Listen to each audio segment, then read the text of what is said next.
His wounds are quite severe, but at the moment he's still hanging in there. He's a resilient old beast, and we hope that he makes a comeback. I'm not sure what's going to happen, but we're really going to keep a close eye on that and keep you well informed, that's for sure.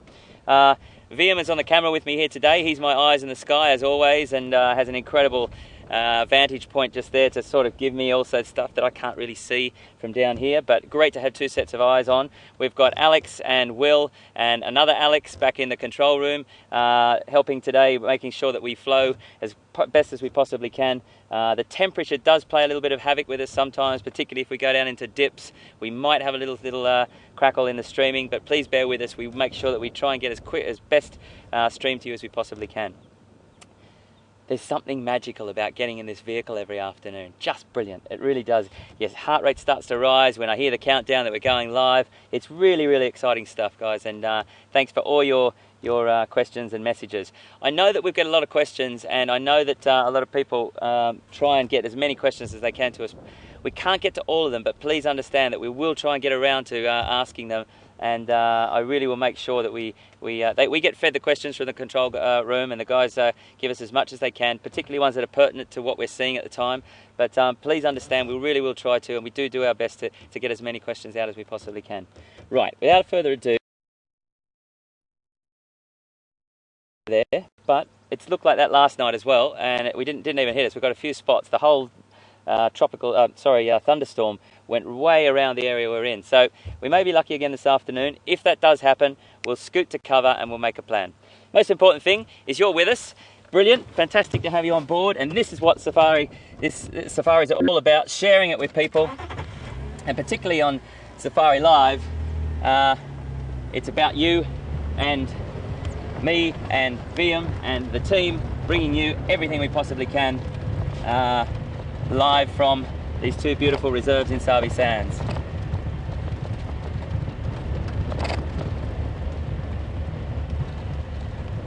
So we're just going to have a little sort of poke around these roads. There was 2 leopards in this area yesterday.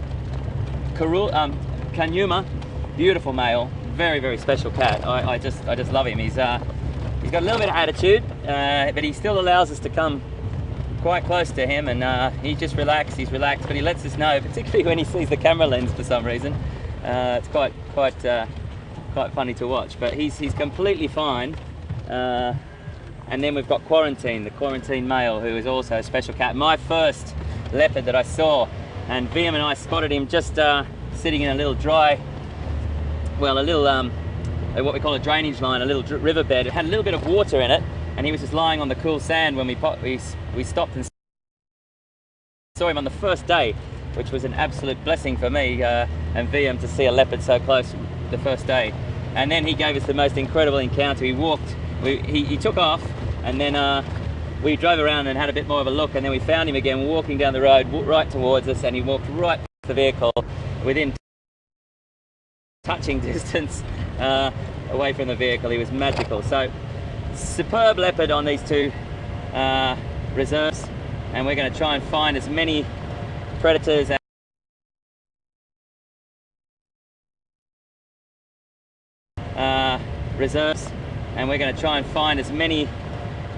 and other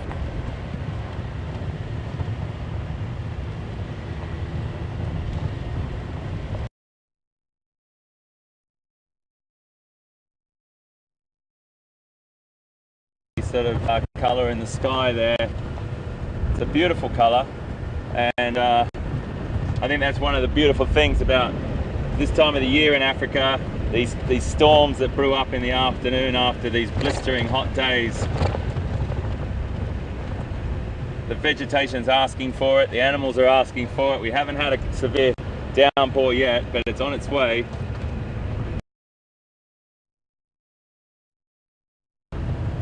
Definitely a little southwesterly sort of colour in the sky there.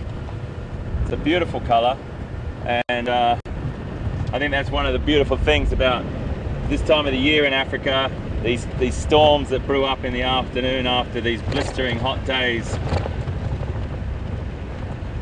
The vegetation's asking for it, the animals are asking for it. We haven't had a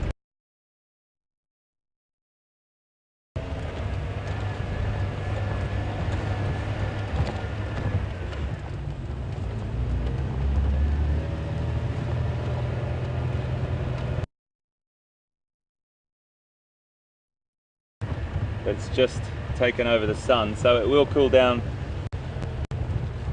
for us, and that could be beneficial for us for our predators.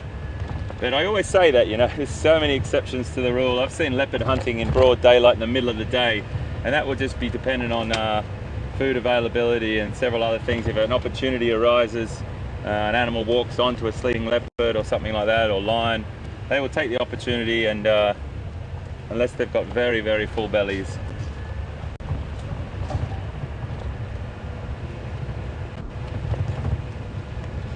Last night we were walking back from having some supper, and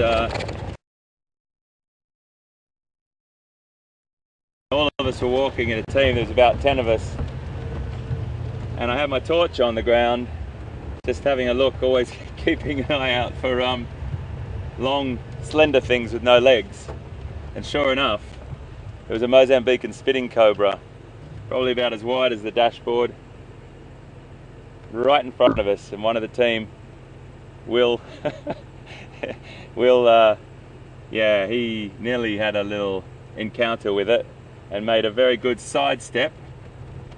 If he was playing for English rugby, he would have scored a try there. But it was a close one. Nice snake, but nice from afar. Not, you don't want to be walking onto one of those in the middle of the night.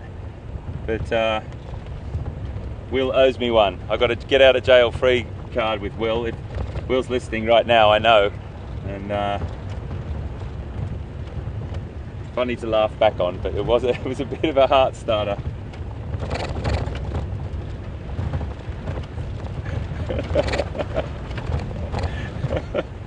Will's just talking to me now saying, "Thank you very much, Hayden Turner. I just got over the nightmare and you're bringing it all back to me." It was a close call, I have to say, folks. It was one step further and we would have trod on it. But that just goes to show you, and I suppose the reason I'm telling you that is that on a serious level, you have to be very, very careful. You can't get complacent about walking through the bush, even if you're in your own campsite.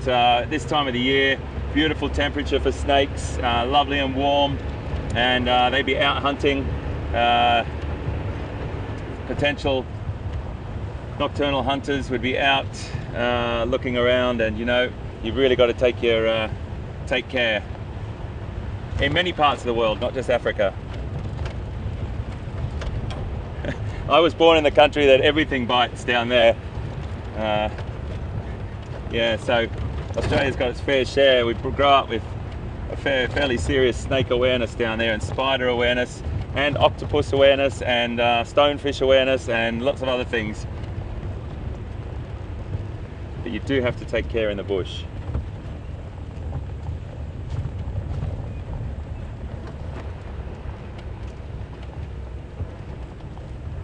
Little impalas.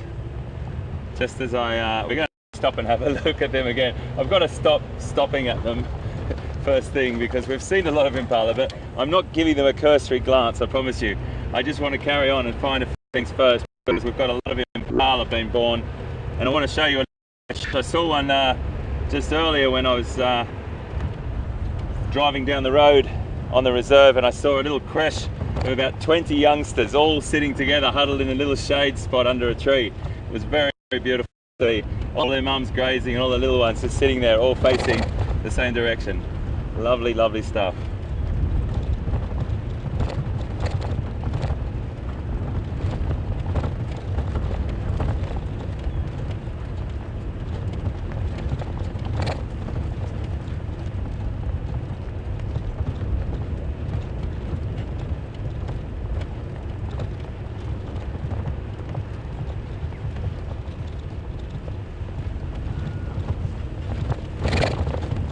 So just to give you a little bit of a bit of like technical information about how we've got this set up.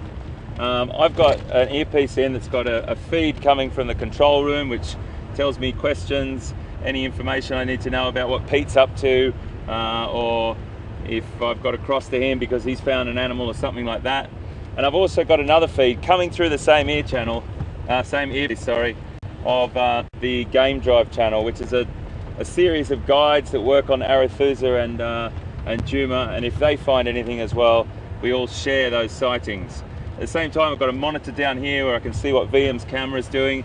VM's set up on a fixed camera mount in the middle of the back of the Land Rover, and all the technical equipment is in the back of the Land Rover, and that's all the hardware that streams that information out of a 10-foot aerial hanging off or 3-meter aerial off the back of the vehicle, back to a tower, a series of towers around the reserves, and then that goes to a satellite, and it goes on from there. It's quite complex. We've got an amazing team of technical people that work on this. Pete and Alex and Will and Graham and many more. And in this particular environment, you've got a lot of contributing factors, external contributing factors that can affect. It can be super, super hot, rain, cold, all these different things. So I take my hat off to the guys. They've got brains the size of Texas when it comes to what goes on, and we really do our best to get a stream to you that's unbroken, but occasionally, very occasionally, we have those little hiccups, and we're fine-tuning it as time goes on. But we just have to do a really big hats off to them, because they work tirelessly on it, sometimes up till after midnight, to try and get things ready for the afternoon, the morning drive.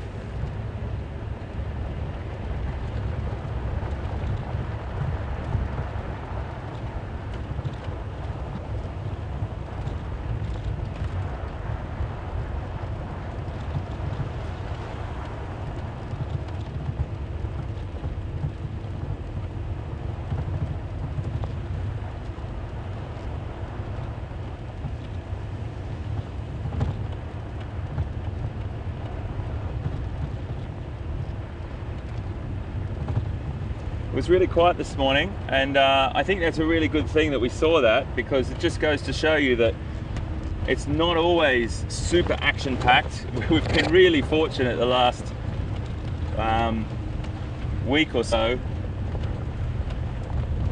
Have a look at this guy on the road, crossing the road. We won't go near him. I want him to cross the road now. Lovely leopard tortoise there, making his way across. Fantastic.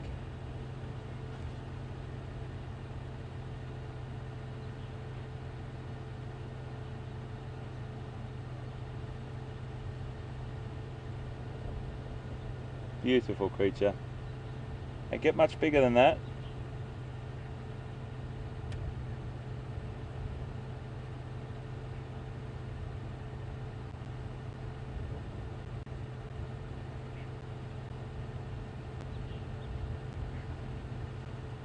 Geometric tortoise, beautiful bright yellow.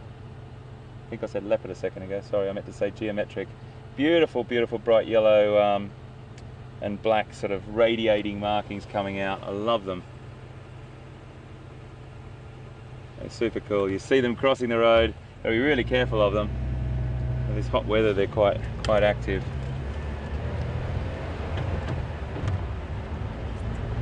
Okay, we're just going to pop back in here.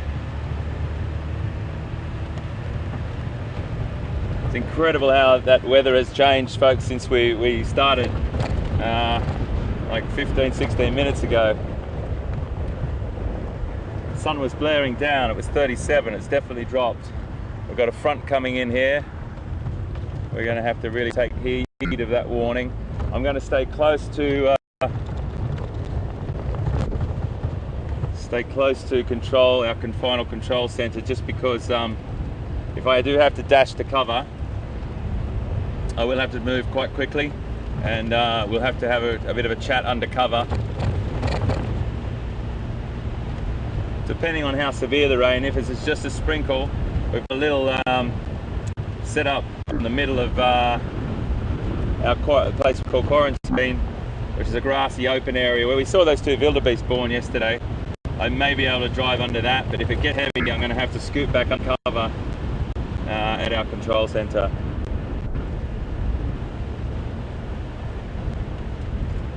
So I'm going to make my way down to Treehouse Dam now, and see if we can make contact with our hippo, the old hippo.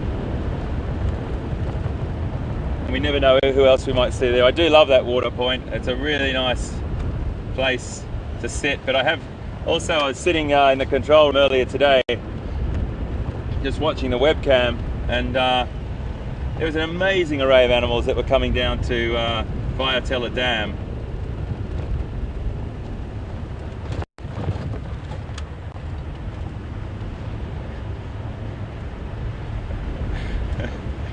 Okay, I'm going to have to level with you because I was having a little bit of a cat nap, a little bit of a sleep in the control room because it was blistering. I haven't told anyone that, and I didn't think that anyone saw me, but I did have a little nap for about 30 minutes because we do have some fantastic rooms in the research centre here to have a bit of a sleep in the day if we need a bit of a kip. Because we do, and we start very early and we finish late. Hey ho, it's lots of people doing their lives, but sometimes it's really nice just to get that short nap in at lunchtime to refresh yourself. So I did have a bit of a nap in the room. So yeah, someone did see me, and that was Will Fox, the director. And look who we have here, Mr. Peter Pretorius. Hello, mate. Dr. Livingston, How are you, mate? Good. Hey, Good, Brian. good. How you doing, mate? Good. Look at that, hey? Yeah, I just noticed it, mate. That's the topic of the moment. Yeah. I was just saying to everyone, we're going to have to stay quite close. Yeah, This is the one that didn't come yesterday. Otherwise, it's nice that it's cooling down. It was very hot earlier. Hello, everyone. Sorry, we haven't greeted yet. My name's Peter. Brian, nice to join us on the game drive. Yeah. So we're going to just we're going to head down to Treehouse and just see if we can find our hippo friend, and then see what happens, mate. Okay. Sounds like a plan. Sounds like a plan. What are we going to do, Brian? Same as every day. Yep. Yeah, we're going to go look for a leopard. We're aiming to Arathusa way a little bit, so we're going to go a little bit west, but also this side of it. Okay. Yeah, it's imminent, isn't it? Okay. Take care. Cool. Cheers, mate. All right, safe journey, you guys. Yeah. Fine. Don't get lost. Find some cats. See you in a bit. Ooh, that's tight. Well, these vehicles know each other well. See you in a bit. Enjoy. Cheers, guys.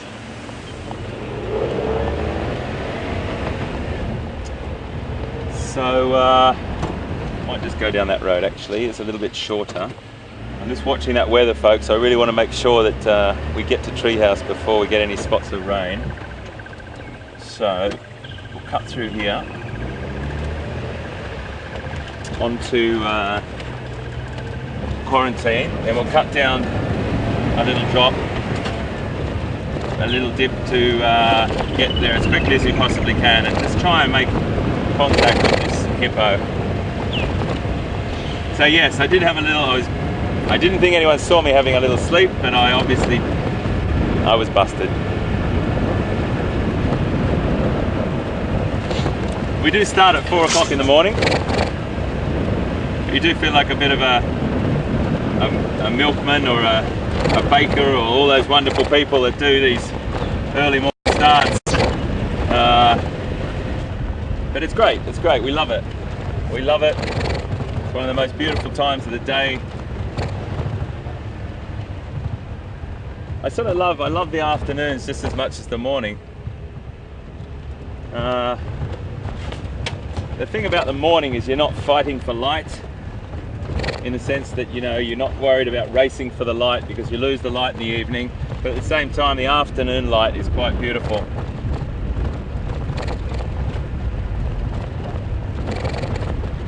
So going back to that, the waterhole camera that we have on WildEarthTV, I was watching that at lunchtime just before I may have had 40 winks, and the giraffe family, the little youngster who I see around here, who was just such a special little guy, and the 3 females were down there having a drink, and it was really beautiful to watch on that camera.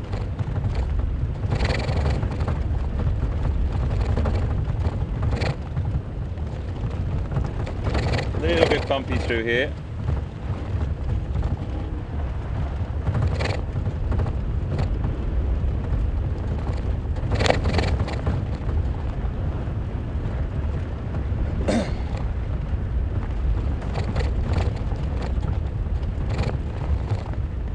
lovely kudu up here we'll just stop and have a look at. Some kudu cows. There's a couple of kudu bulls, or 3 or 4 of them on the reserve at the moment, just in this area as well. We'll stop and have a look at them. We have seen them several times before, but such a spectacular animal. And as are these, there's a young bull in there, 2 young bulls, and the rest are cows. Let's just have a look. It's quite a nice shot there.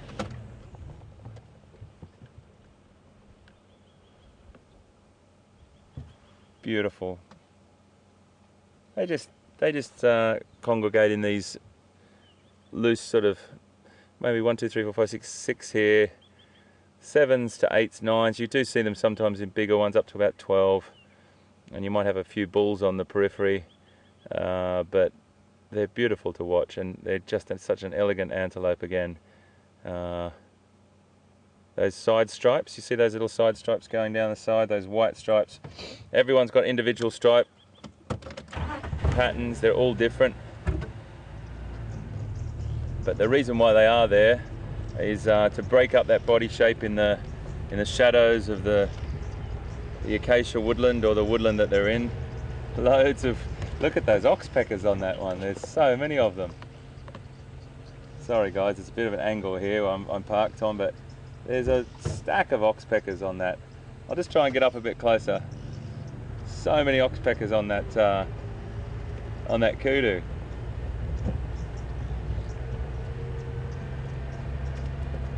Let's just have a little look from here. I'll just try and get on. It's a bit of an angle. But have a look at that. Amazing.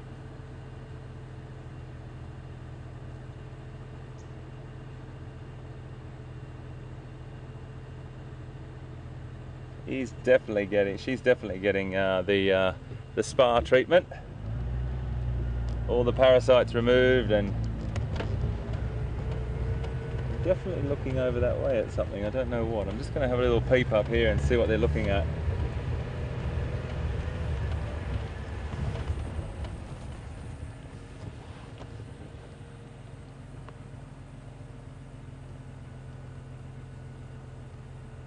A couple are looking at me, but a couple are looking up there as well.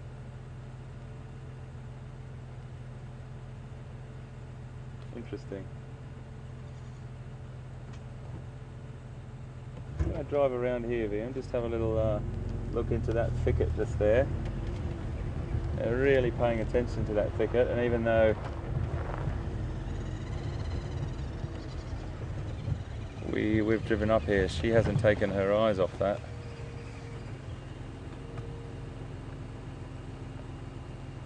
Definitely looking through there at something. Let's just have a little wait and see here. I'm just going to get my binoculars out and have a bit of a look, folks.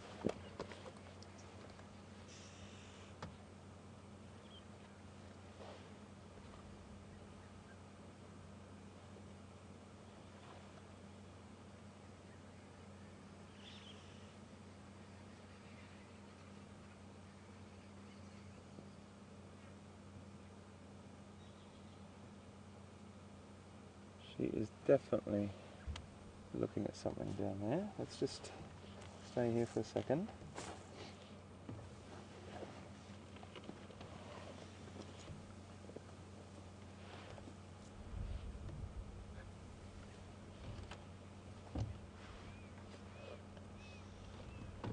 When you get an animal that stares like that, it's normally, not always, but normally, something that is worrying her, or something that's so unusual that it's a predator. And I can't see anything, but she can.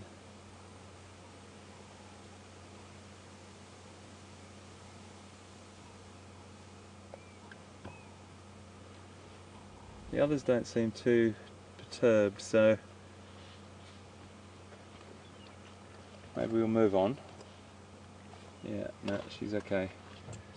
It's always worth stopping for things like that, folks.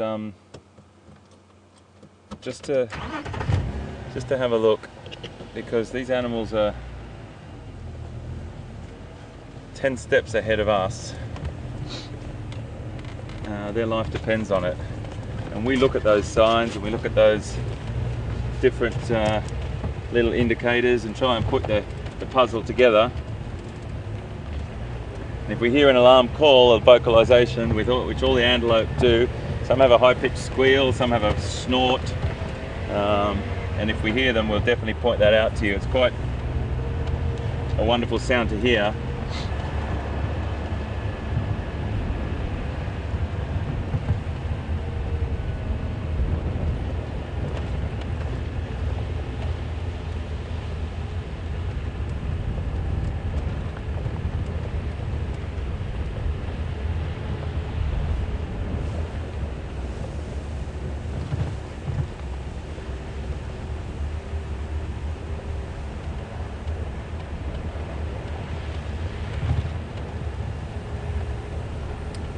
I just had a request from Long Island Jack. Hi Long Island Jack, and welcome aboard. I'm sure you've been with us before, but he's requested that I give a little shout out to all the zoomies that volunteer and operate the waterhole cameras for us. I definitely want to give you a shout out and a big thank you to all the hard work and effort you put into to zooming in and finding those fantastic sights on our waterhole cameras, and also the feedback and information that you give us about situations that we don't catch up on in the middle of the night or in the early in the mornings, or times when we're not all watching those cameras. And absolutely couldn't do it without you, and you fill in a huge part of the stories for us. You give us information about animals on locations that we can go to. It's like having another set of eyes in the sky. So thank you guys, congratulations to you all, and yeah, keep up the fantastic work.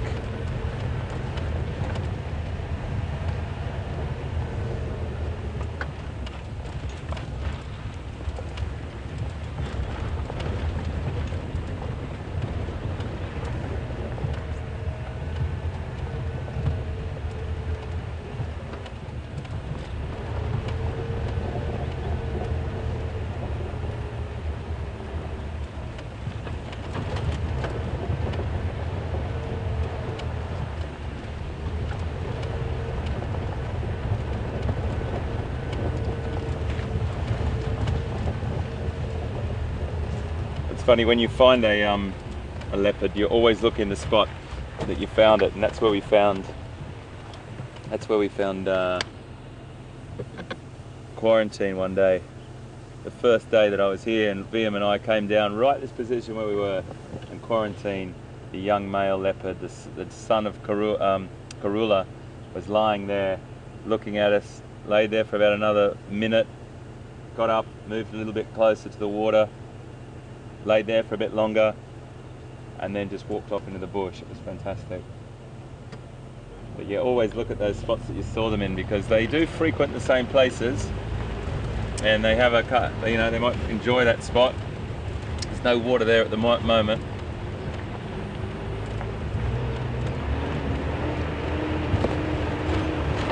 Sorry.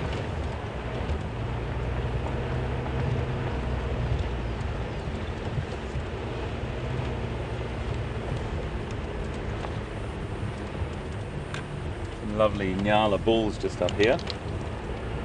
Nyala, we've seen a lot of them, but we also admire these beautiful bulls because they're such a spectacular colour. Look at the display going on from that youngster. Fanning his, look at this, this is really nice to see, guys. This is really lovely to see. Look at this behaviour. They fan that spinal hair area up in a display of, look, shaking it. A little bit of dominancy behaviour going on here. Amazing. That's beautiful to see. Even that youngster.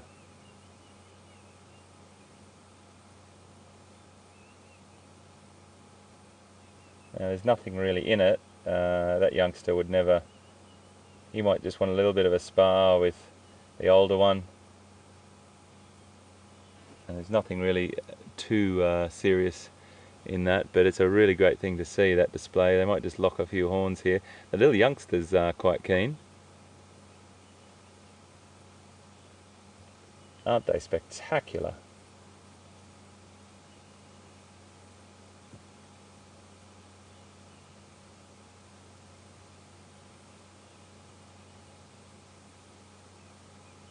Okay, that'll do. We'll just go back to eating.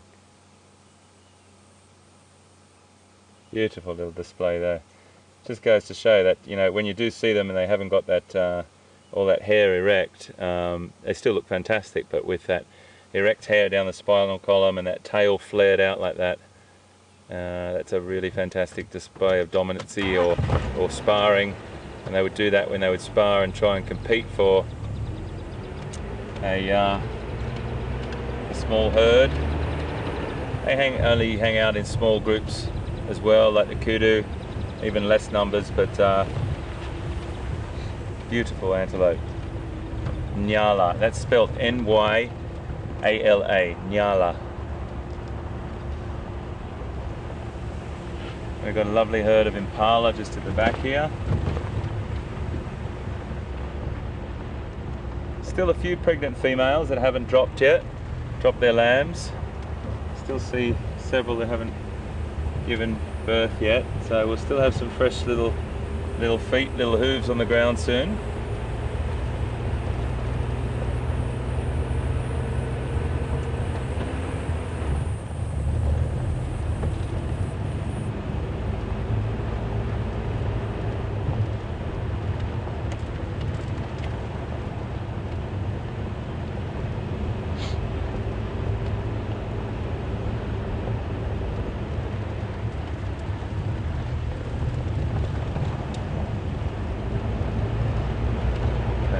Just drive up here a little bit faster than I normally would, just because I can see that we are going to get rain, and I think it's going to be one of those things. It's going to be those big spots of rain, drop, drop, drop, and then it's going to come down. So I want to make sure that we are driving in the direction of our control center when that rain does come down, as opposed to away from it.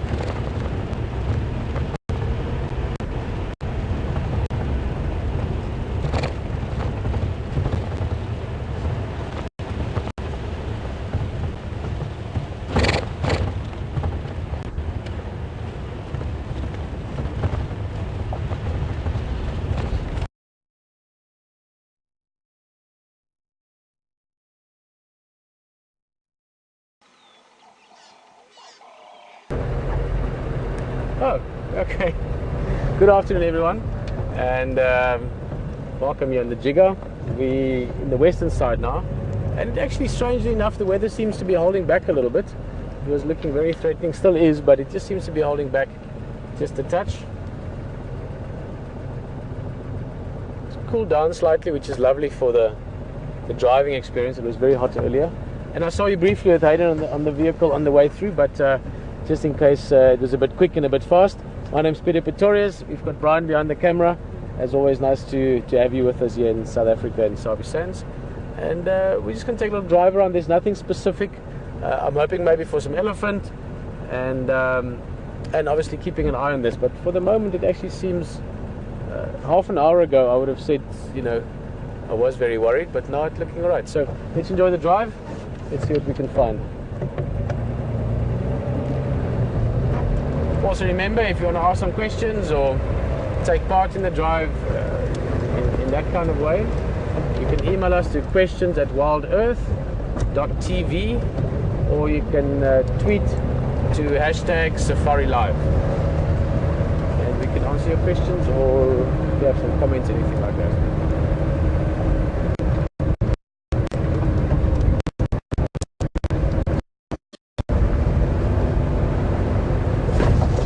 I spoke too soon because now suddenly it's changed.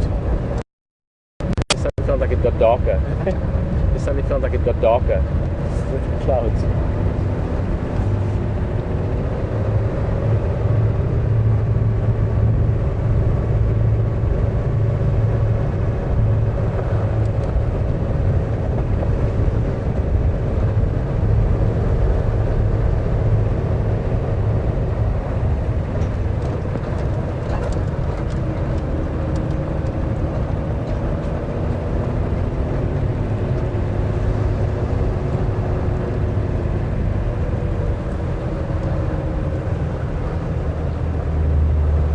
amazing how the bush is getting thicker at the moment, almost on a daily basis. We've had a little bit of rain, not much, but the days are getting longer, and that bit of rain we had about, what's it now, about a week ago, just enough to get the grass going, but also the trees are really starting to flush. So it's just getting, and this is a good example, this area, you can see it's nice and lush.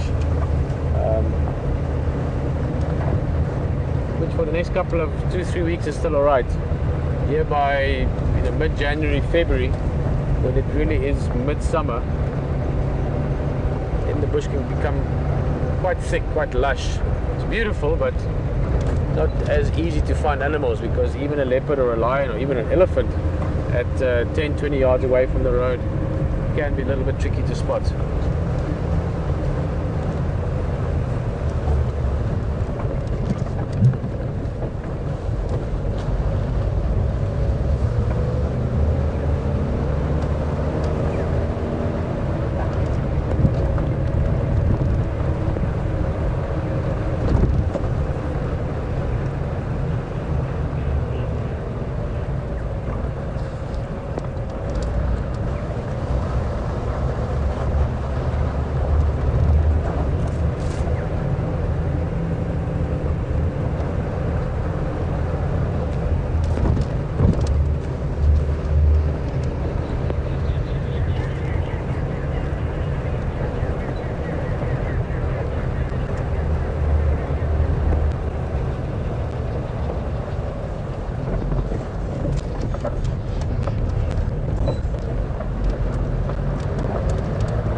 Great weather for surprises.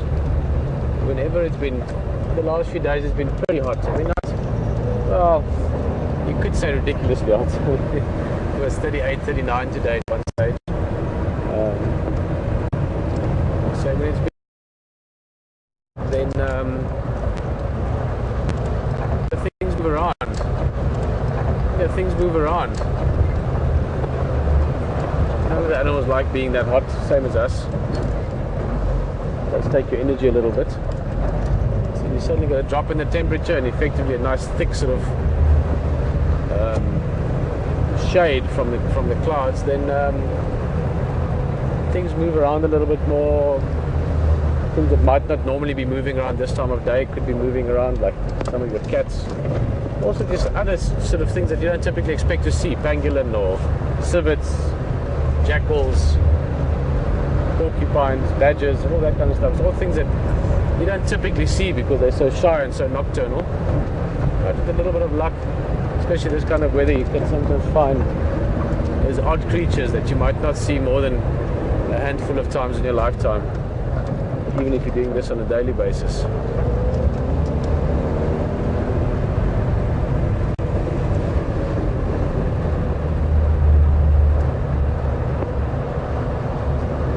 Here, I sort of roughly know where I am. There.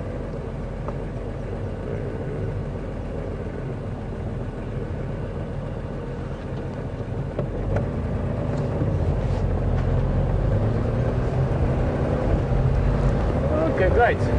Well, it's a story that we've been following for the last couple of days and will be doing as well for the next few, up until it either disappears or there's a conclusion to it. But I'm not going to tell you more about it. HT will tell you about it when you join him. Enjoy it, and we'll see you back here before it starts raining, I'm sure. See you now.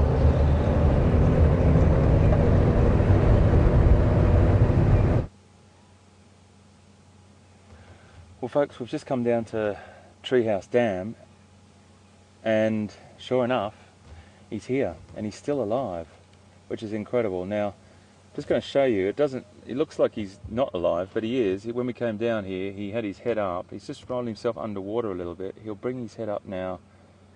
He's lying on his wounded side on the mud, and this is the side that you can see is his left side. His wounds are on his right side, He'll bring his head out of the water in a second to breathe.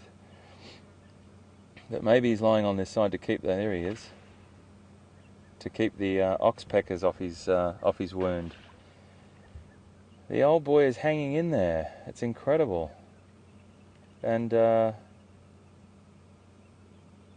he doesn't look, he's just, I think what you're seeing right now looks a lot worse than when we just arrived. He had his head sort of, he's just moved around a little bit, and he's just got his head underwater a bit, but that's natural for a hippo. But he's definitely not, we're not stressing him out. If the distance we are from this hippo right now, if he was stressed, he would have given us an indicator of that.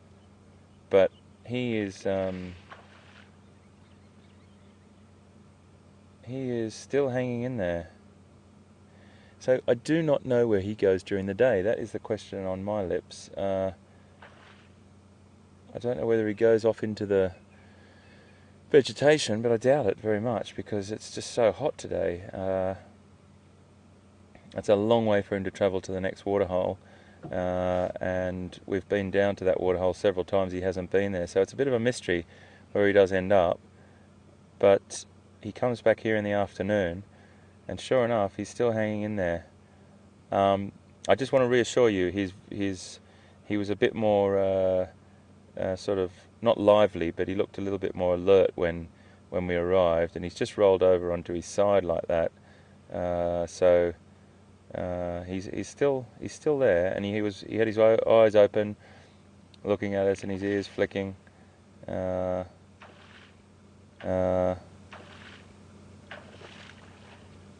But maybe he's lying on that side just to keep the birds away from those wounds.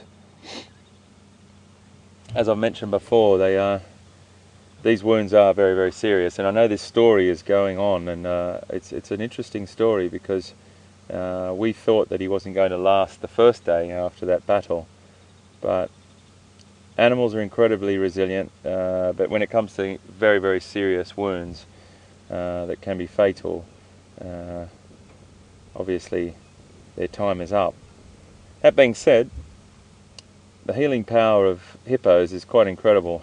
The healing power of hippos, I didn't mean it like that. Hippos' healing power is quite incredible.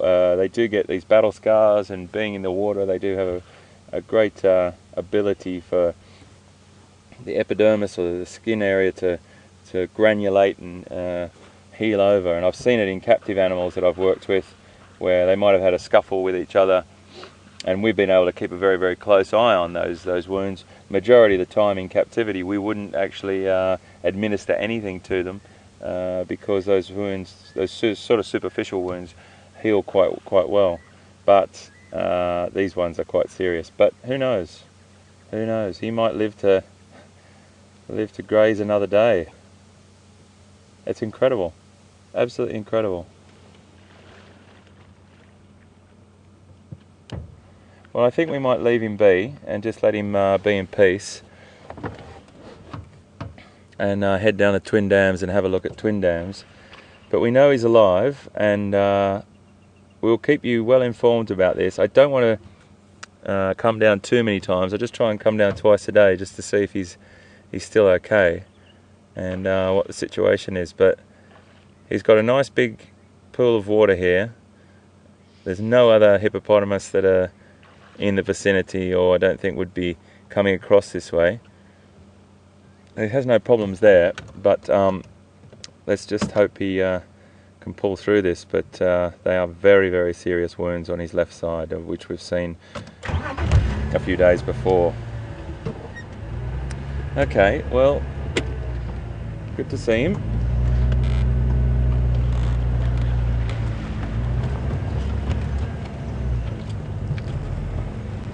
Okay, I'll just get a quick drink.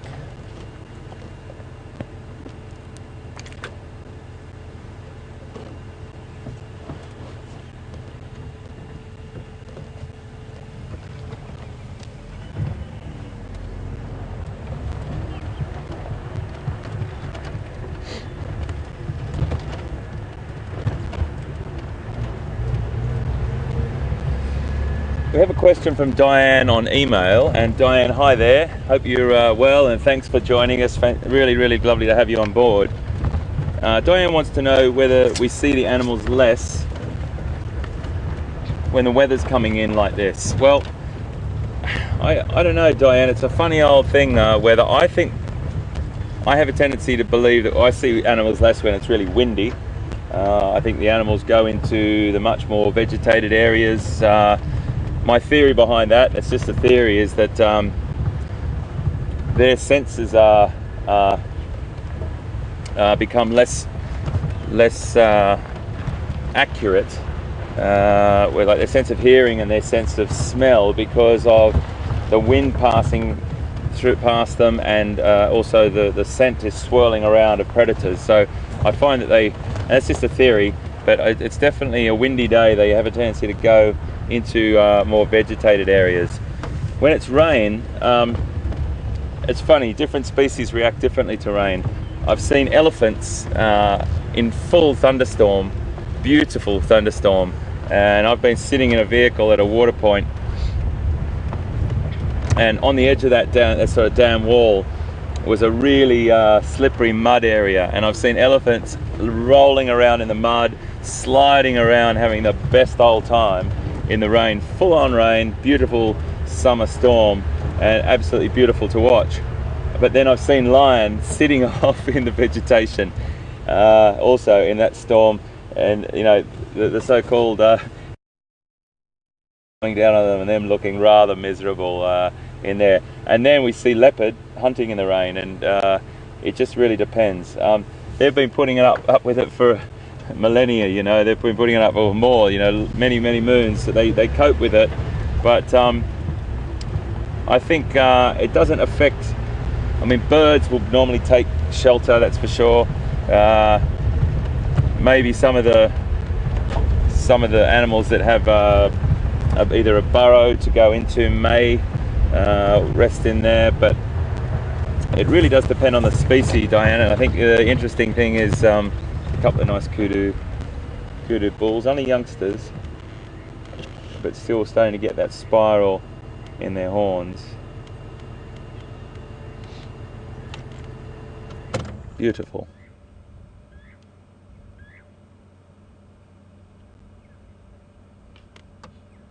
Absolutely beautiful antelope. I love these guys, and it's the horns aren't they just stunning? Incredible ears for picking up information. Those ears can turn 180 degrees.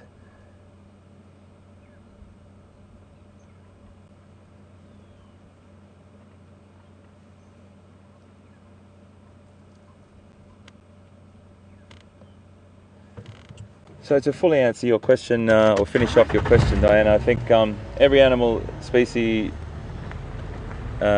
deals with the rain in certain ways, but I've seen all exceptions to those sort of general rules. Animals hunting in full rain. I'm just going to head down to Twin Dams and see what we can see down there. I'm going to cross the peak because I think he's with some really nice elephants, and I'll come back. We'll see you soon.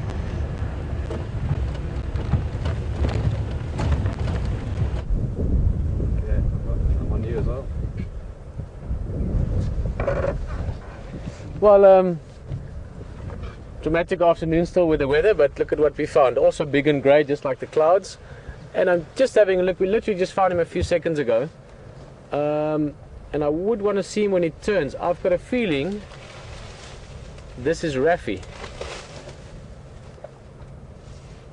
Raffi got his name, when was it? Sunday, when it was Raffi's birthday. And I'm just looking at the tip of the tusk. Look right just there. The tiny little chip out, and Raffi had the mark on the left ear, I think I remember, but the right ear was the key to recognizing him. So we will know that in a little bit when he turns, or maybe when he gives us a bit of a closer look himself. Also the personality seems to fit, just the way this guy was when we pulled in. He's quite relaxed, not too bothered. He looks like he had a bit of a swim earlier, or at least a mud bath. There's still a little bit of moisture in between the cracks of the skin, which is one of the ways they cool down. can see when he moves, just look in that area specifically, you can see the dark sort of folds of the skin. And they spray mud on themselves or water, and then some of that mud stays in those folds of the skin and stays moist, and that helps them to cool down as well. They don't sweat like we do, so they need to make other plans. Great skin though, just look at that.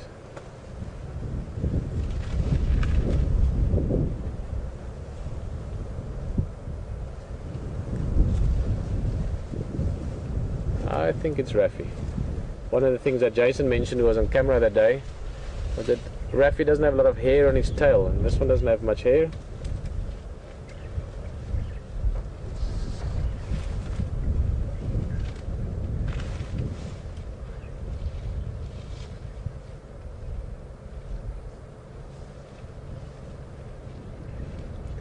Just watch his trunk carefully. Oh, there we go. He's going to turn his head. No, turn your head more. Hey, big guy. Ah, they're so spectacular. Yo, one forgets how massive they are until you get close to them. I always tell my friends that elephants are amazing for many reasons. One is that they keep getting bigger the closer they get to you. The other one is that they can disappear just like that. Just go around a little bit. I do want to at least get a look at his right ear, just to confirm. He should have a little square notch, sort of 2/3 down on the ear, and then there's another small notch, sort of about 2/3 up on the ear. So behavior certainly fits.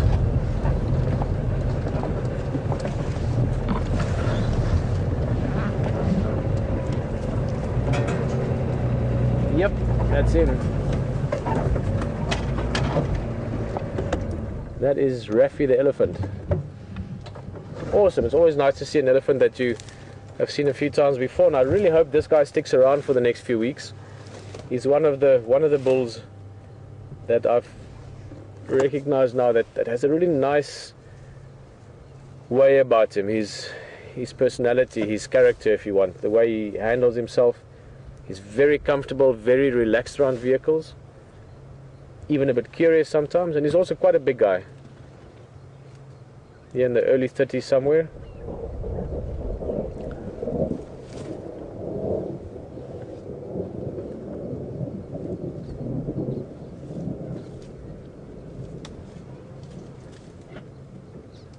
Yeah. That was not the elephant's stomach, in case you thought that's what it might be. And I say that partly as a joke, but also elephants do make a lot of rumbling noises. In the early days, long ago, people often thought most of it was their stomach. In fact, a lot of it is actually communication. They do these low rumbles. Hey, big guy. Oh, I like this Ellie. He's right here next to us now. We hope to see him more over the next while. But he's moving off. We're not going to follow him. He's moving into thicker bush. And we are going to be heading that way. Cheers, big guy. Very nice to see you.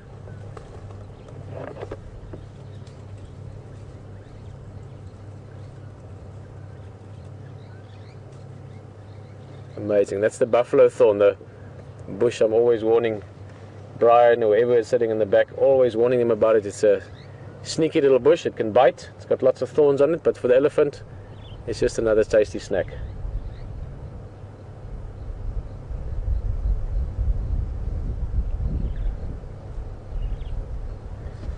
Cheers, big guy. We will see you hopefully again tomorrow. But we have got to be heading for safer ground.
again, Brian? All the birds are taking Yeah, I was thinking exactly that. What Brian's saying there, the birds are taking cover. We were just a little bit further back. We were driving, and Brian was saying, "Oh, it should be all right. Still, you can still see some birds flying up high." And we still made a comment saying, "Oh, well, they do have bird brain, so you don't always know." But that certainly looked like it. We were driving, and these birds just came flying past. Really had the feel of take cover, guys. So yeah, if the bird brains can figure that out, maybe there's something we should think about. They've got some spectacular, people always call them speed bumps. It's always the question, what are these speed bumps about? This is going to go over now. They're actually culverts, so they actually help to get the water off the road. But they have a few spectacular ones here. It's almost not sort of going into low range for it. Alright. Because they're expecting the big rain to come. Basically what the culverts do is, if it rains a lot, these little tracks can become, tiny little streams almost. And that erodes the track, and that is also not good for the quality of the road and so forth. So these culverts help to do is they take the water away from the road. So every little bit, got a pump like that with a sort of a slip that's been cut to the side, and the water can just drain off from the roads into the bush on the side. Lovely dead tree. It's perfect for a perch for an eagle or something.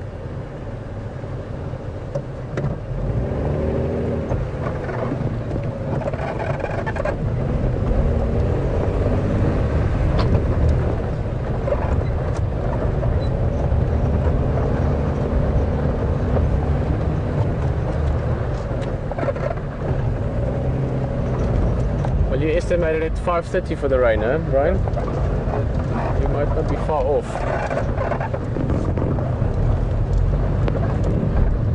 Bit of a wind that's picked up as well, and that can certainly play a role.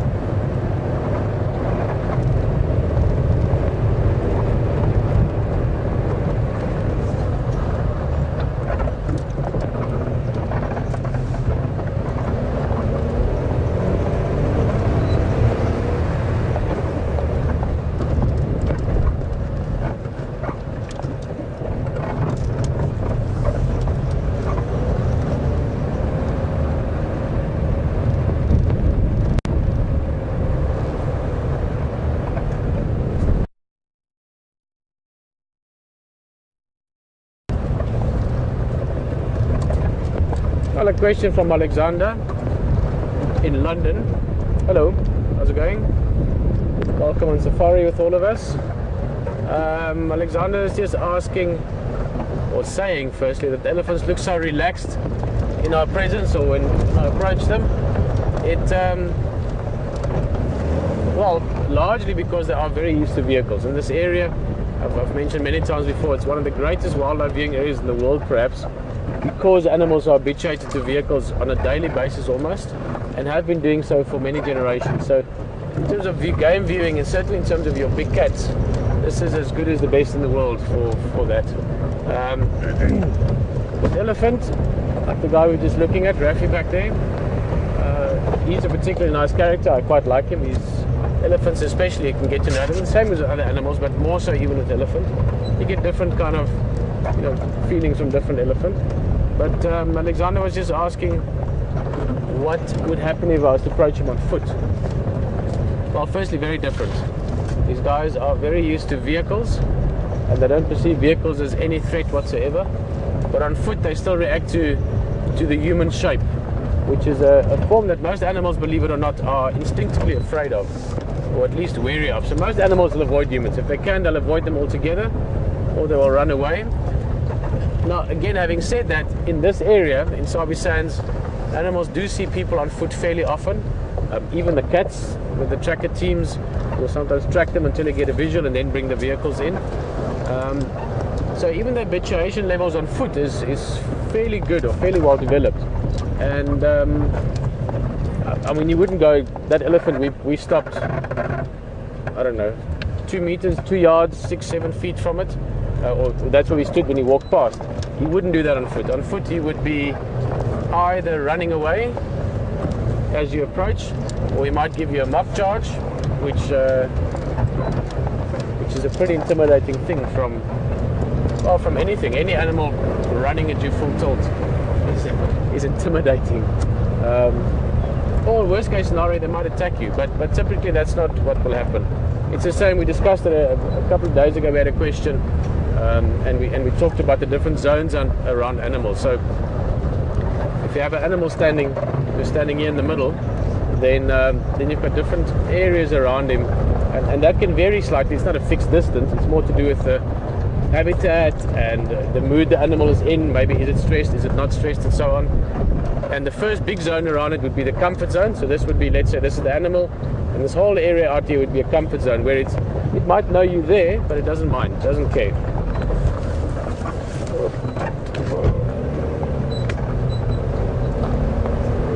Antenna flop over.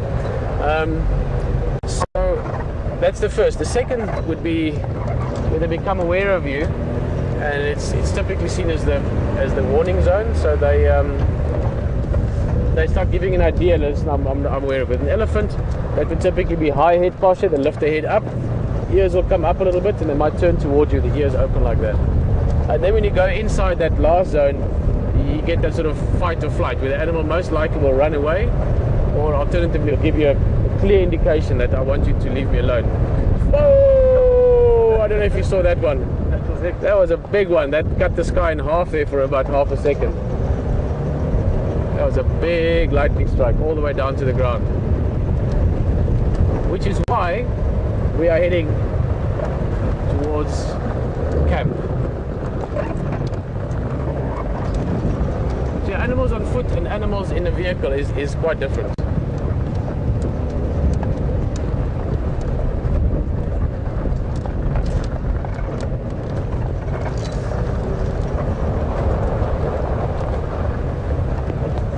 But that's not to be mistaken that it means in a vehicle you can do whatever you want. That elephant could, literally without much of an effort, turn this vehicle around a few times. But again, you wouldn't just want to do that. So sorry, I just want to check. No, I thought I saw a leopard track there. Hey, I can see the rain in the south. Far away you can see the haze starting all the way in the distance. They're far away. It's coming.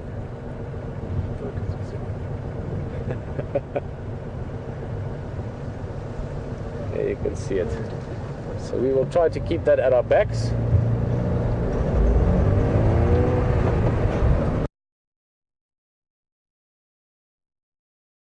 Approaching, what mood is it in? That elephant, we could see from the very minute or the moment we saw it as we were approaching, I could really see from its behavior that it was totally relaxed, didn't mind about us approaching him. We stopped quite close straight away, no problem. We didn't change his behavior at all. So you have to take all those things into account, and even then, if things change, you must be very attuned to the animal's communication to you. In other words, its body language, vocalization, perhaps what it's doing. And that you just get with experience, really. And also by being open to it. You really have to be open to understanding animals and understanding weather. I even think I have an idea of where we are, so that's good. Got my head fairly well around this area. We've been driving around here on and off when there's been time for the last couple of weeks. And there's a whole maze of roads that makes up the Arathusa traversing area for us. I'm just going to pick up the pace a little bit. I'd rather sort of amble along again when I know that we're within 5 minutes from camp. At the moment we're about, even at a run, about 10-15 minutes away. So we're going to get ourselves a bit more into, like, let's call it the safe zone, rather than a potentially thunder and lightning zone.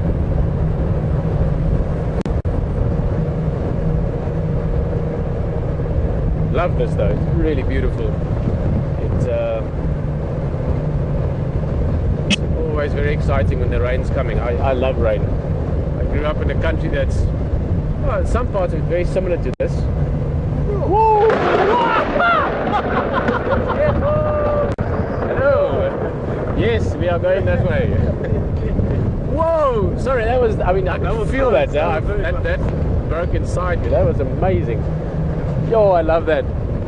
Sure. That was like a drum beat inside my heart.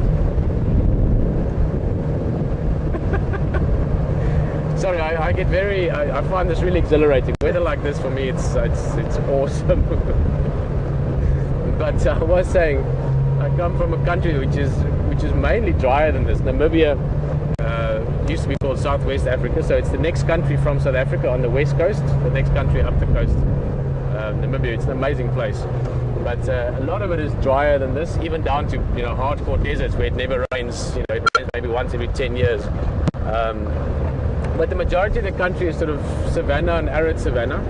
So we also get big thunderstorms, but we don't get rain as consistently as this area does. So we get rain years sometimes where we get great rain, and then other years where it doesn't rain that much. So we used to, in primary school, if it rained, the first few rains of summer, the class would stop and we'd run outside to be in the rain, just because it's such a happy event for everyone. So I do love the rain, and I do love it when the lightning strikes so close that I actually get a real big thrill from it. That was good, right? I mean, you can literally feel it. It was like you can feel it in the skin. That was rad.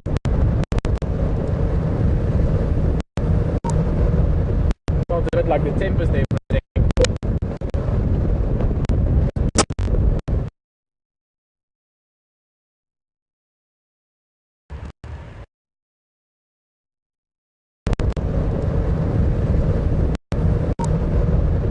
Felt a bit like the tempest there for a second.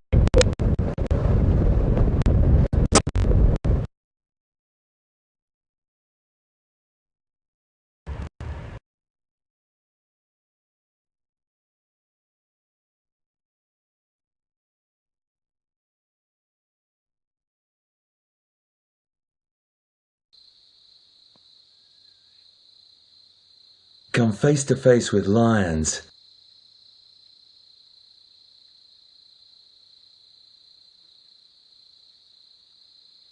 Leopard.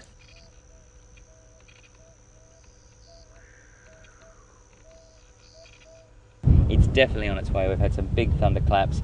I think Pete just showed you what was coming from the south, and the sky is a little ominous. It's beautiful though. It's absolutely beautiful. It's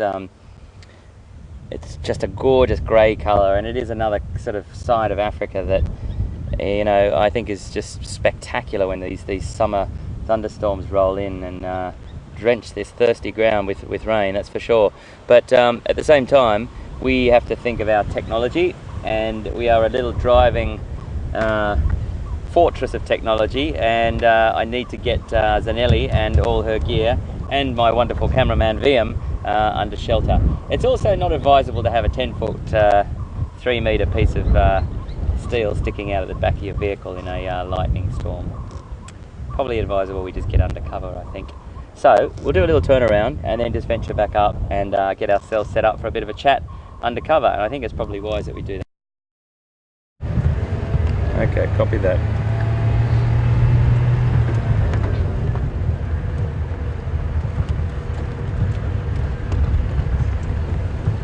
I still haven't felt a raindrop, so we'll just go up this way back to our control center.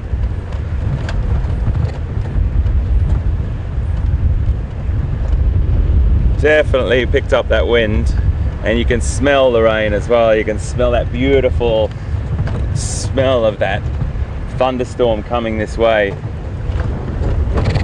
I think this is going to be a big one as well.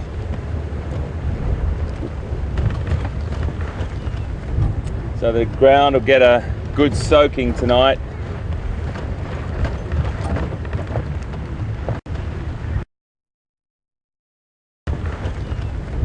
So the ground will get a good soaking tonight.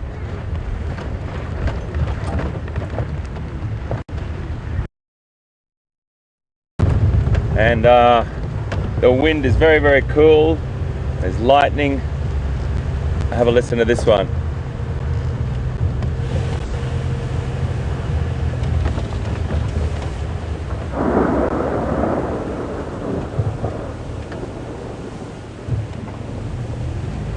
Beautiful.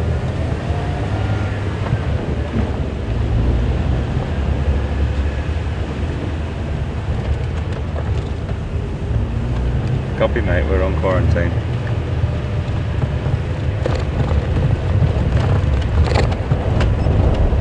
We're making our way to our control center, folks, and we're going to get set up under there and have a bit of a chat with you.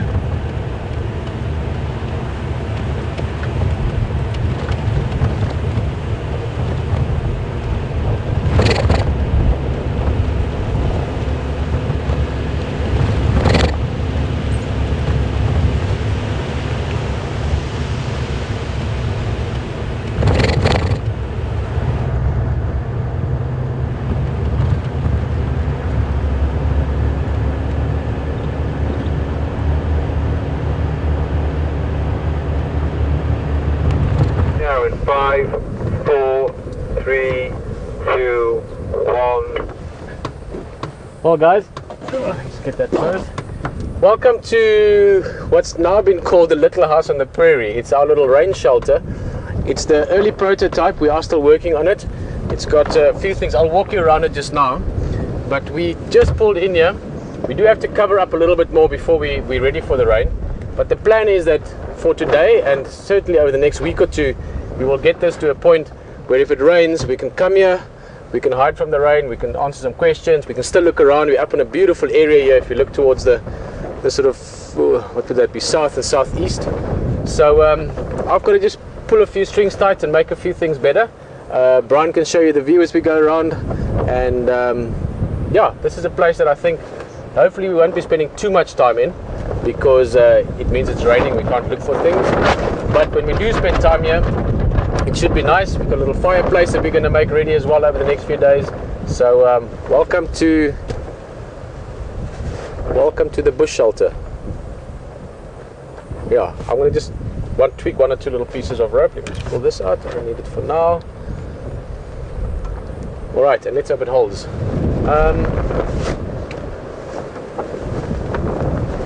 Just wondering, shouldn't give this a bit of a cover for now, right? Just so that you also cover to an extent. Yeah. I think that's the first plan. Guys, you're welcome to join us for this, because you are going to spend some time with us here when it is raining as well. So you might as well see our plan. It is an evolving plan. We should have it in its sort of final stages on Monday, maybe Sunday if it all goes well. Whoa, that one's coming. Listen for it, listen for it. I want to put 1 or 2 pegs in quickly, and then I'll help you with the back, right?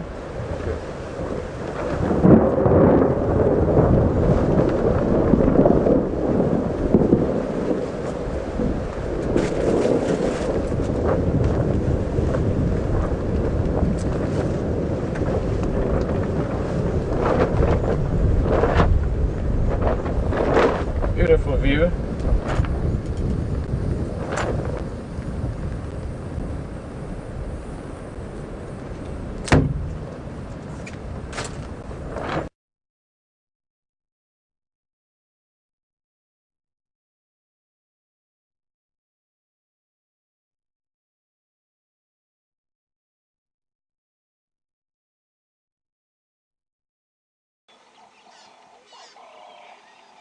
We've also got a situation where we just had a power outage, so at any point in time, just to add a bit of more colour to the situation, we might have to put a generator on. So please bear with us. This is the trials and tribulations of working with this and coming to you live from the Sabi Sands here in South Africa, and anything can happen. But you're watching it as it happens, and we've got lots of contingencies in place, but what could possibly go wrong?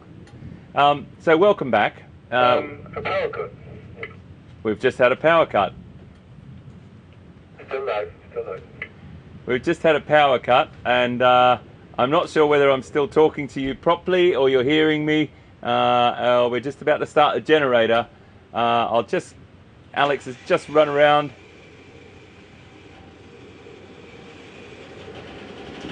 And there she blows. Okay. Lights, I can see lights have come back on. What could possibly go wrong? The power's cut. We just put the generator on, folks, but we're still with you, hopefully live from Djuma and Arathusa Game Reserves in Sabi Sound, South Africa. Well, these are the sorts of things we have to deal with out here, and you know what? Mother Nature, she shows her strength, and when she shows her strength, we have to bow down to that and just make sure that we can still try and get as much information to you as we possibly can. I know that's a bit tricky with the generator in the background, but we'll do our best and make sure that we try and come to you still from this beautiful place. So this storm is upon us. It's about to hit. As soon as it hits, the noise level or the noise ratio is going to go up considerably. And I'm not crying. I just got an insect in my eye as I was driving earlier before, and it feels like it's still in there. But anyway, oh, the trials of life, hey? So Pete's making his way back, and he'll be here somewhere trying to get his vehicle under cover as well.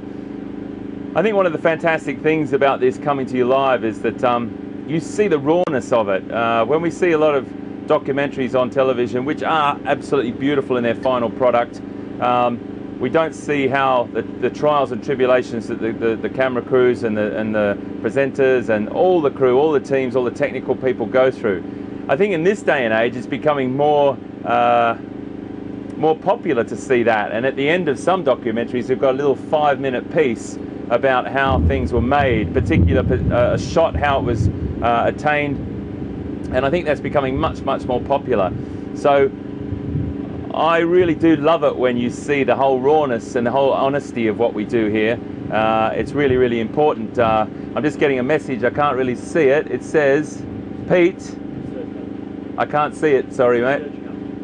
Pete's at the research camp, right, thanks mate. Alex just giving me a message.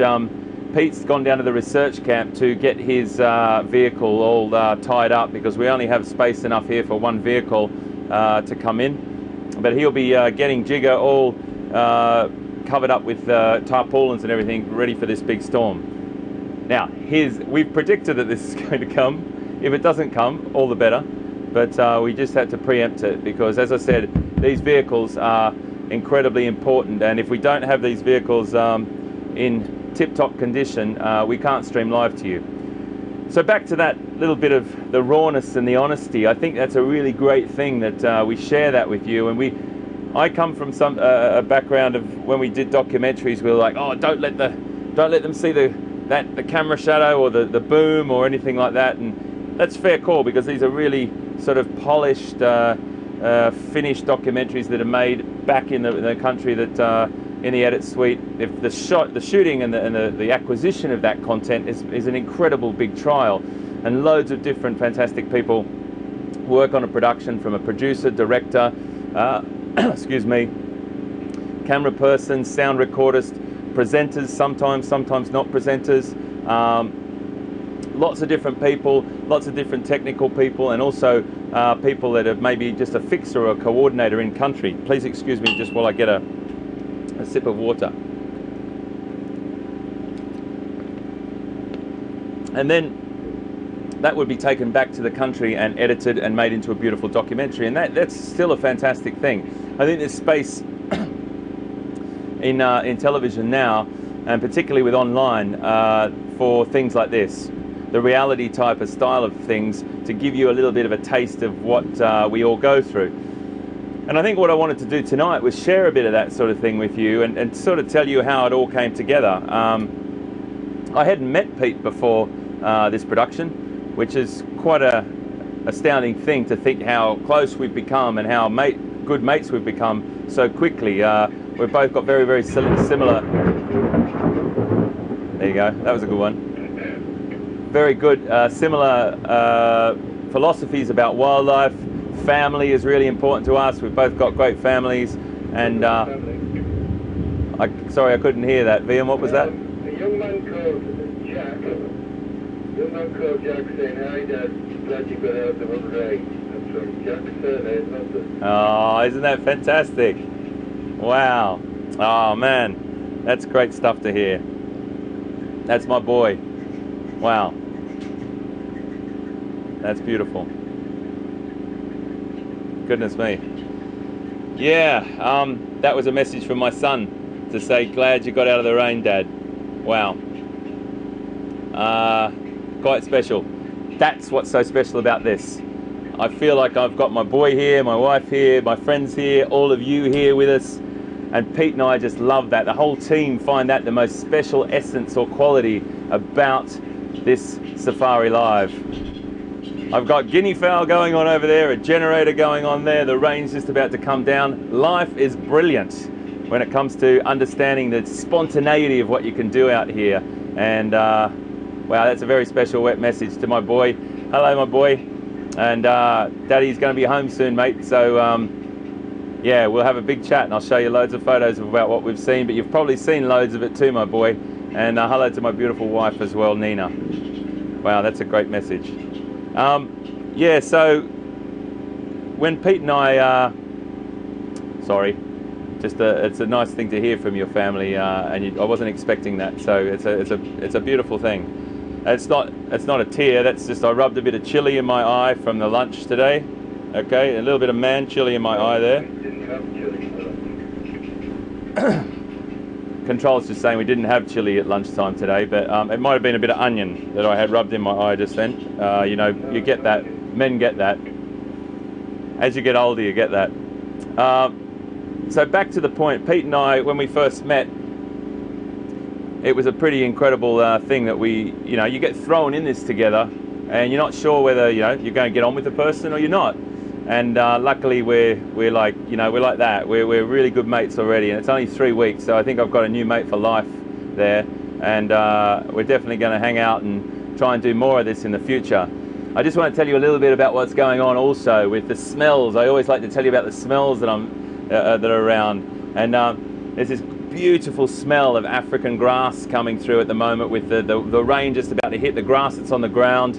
Really fantastic aroma of rain coming our way. It's beautiful, really, really great stuff. And there's a cool breeze coming from behind. Another thunderclap about to come too.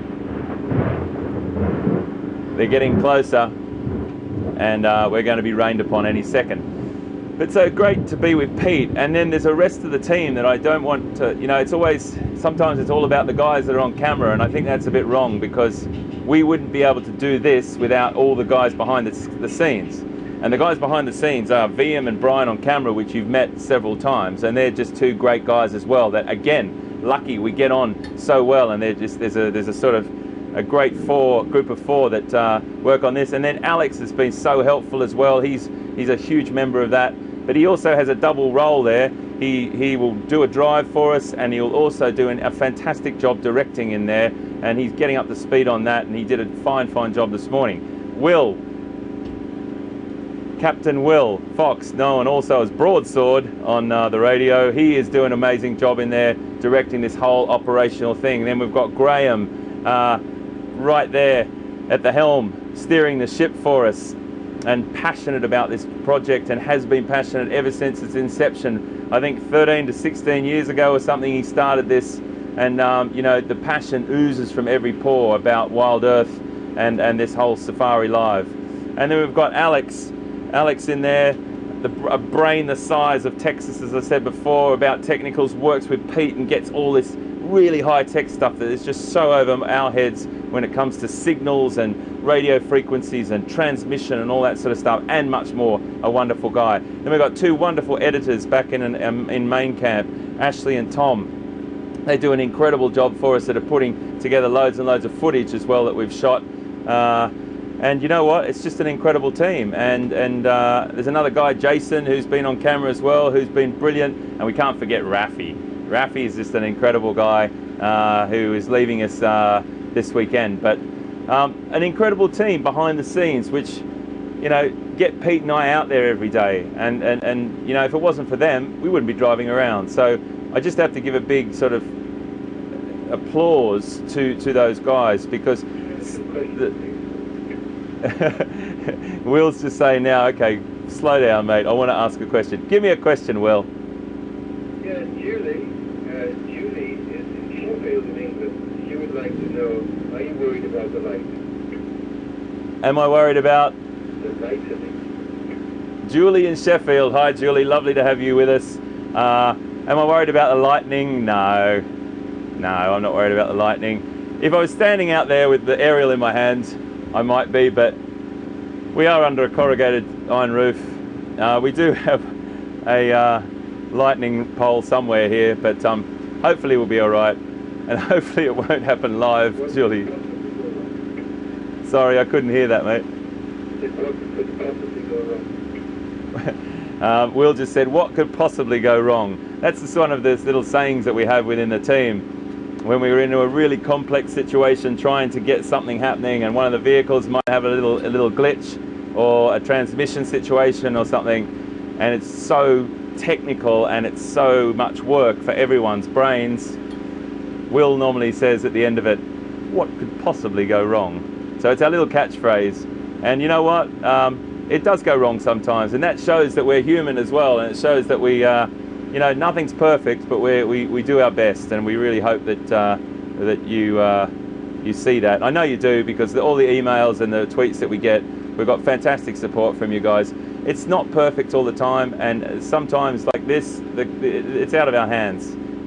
It's external contributing factors, I like to call them, and the weather is a big one. It's starting to come down now. It's only light rain at the moment, but that's life. So sort of just to recap about that whole little package about the team and what we do here. When I first got asked to do this, I got a call from Will and Graham, and I was in Hong Kong doing some work at the time, and we had a conversation, and it sounded so exciting, and the whole thing for me was this connection with you. That thing that Pete has done many times before, and I watched a bit of Pete's work on YouTube and things, and I also saw Leishan on there as well, so it was really beautiful to see husband and wife working together on that, and you know, Pete just came across so fantastically, and I just thought, wow, this guy has got it. This guy is great. He's a wonderful presenter, and he's passionate, and I thought that's going to be great to do that with him. And when I arrived, Pete sort of explained to me a little bit about that thing about 5, 4, 3, 2, you're live. And when you hear that come through the earpiece, your heart rate rises, and you know that you're talking to so many people that share the passion and the love of Africa like us. Oh, sorry, I've unloaded all that on you now, because it's quite special to get a chance to talk about this. And share with you the love and the passion and the enthusiasm that we have behind the scenes. Question? Yeah, I really want to know who that real voice behind I'm going to have to ask VM, my wonderful camera co-pilot, to relay the question to me now, because I can't actually hear Will coming through the radio because of the rain. That was the question, who is it? Sorry, VM couldn't hear it either. Okay, question from Rita. Rita. Who is giving you the question? That'll be me. Okay. Rita, thank you very much. Who is giving me the questions? It is Will in the control room, and he's sending the questions through the radio. So, because my earpiece, I can't stretch the cord to where it is in the car, and we just thought that you'd be like to hear the radio questions as well. And that's how we do it. We have a radio earpiece into the radio, but my cord doesn't stretch from there to there. Okay, and we've got Peter in research camp, but we can cross to him. Peter. The research camp, you can cross to. Okay, we've got Pete in the research camp, and it's definitely coming down now. We're going to try and cross to Pete, and I'll come back to you just now.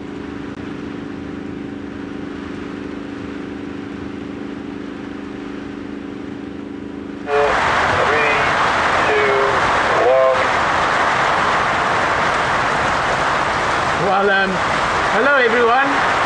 The rain is here in spectacular fashion. Can you hear me right, Brian? Alright, guys, we do have a lot of noise. The rain really has pulled in a sort of serious fashion. Lots of wind, the sky behind us, the trees are shaking. It normally doesn't rain like this for a long period of time. Normally only for 15, 20 minutes, maybe half an hour. And then even though it might still be raining hard, it should just drop down a little bit. This is the sort of arrival of the storm. So, yeah. That's about all I can say at the moment. Luckily we are also undercover. We have come back to the research camp, and where we're also staying, or partly staying during the day. And we've got a roof, and we've got lights. And if you have any questions, guys, if you have any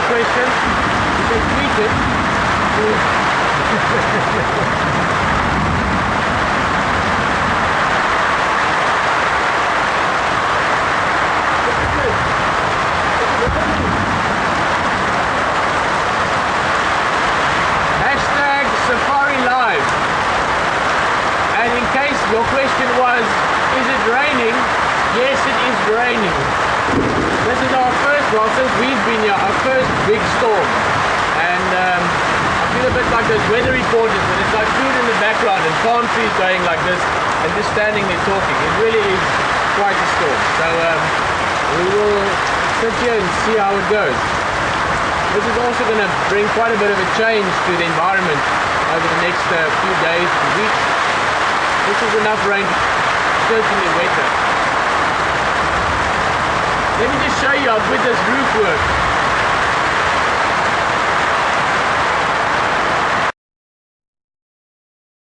Quite a bit of a change to the environment over the next few days and weeks. This is enough rain to certainly wetter. Let me just show you how good this roof works. We submitted that roof is only not a good one.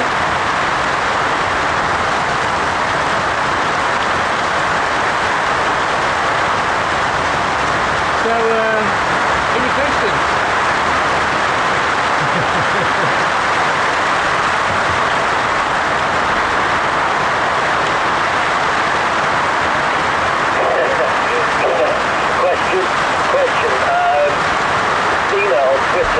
Dina on Twitter, she likes the skull. What is the skull? What animal is the skull? Sorry, well, it's a solar tagging.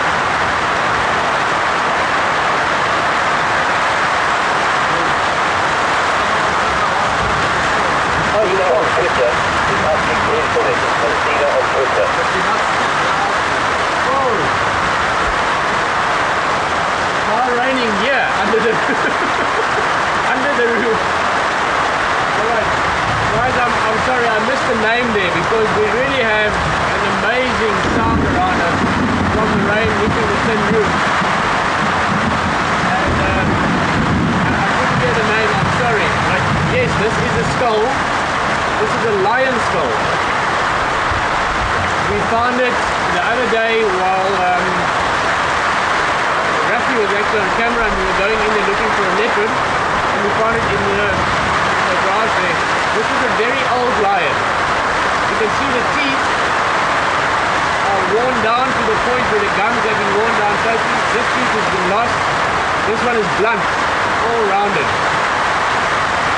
Front teeth, this one is missing.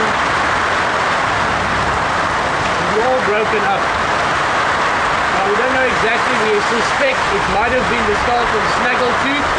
Lying it a long time ago. You can see the skull is quite old, and judging from the kind of normally about that long, being so rounded, this is my logic tells me that this is a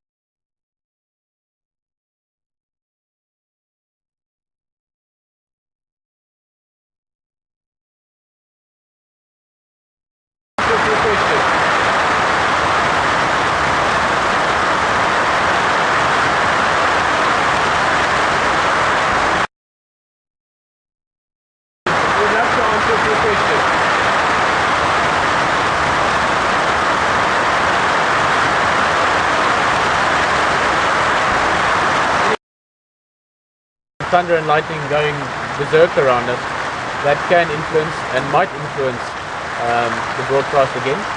But we've just, in the last literally minute or so, the first little lull has started. It's still raining very hard, make no mistake. But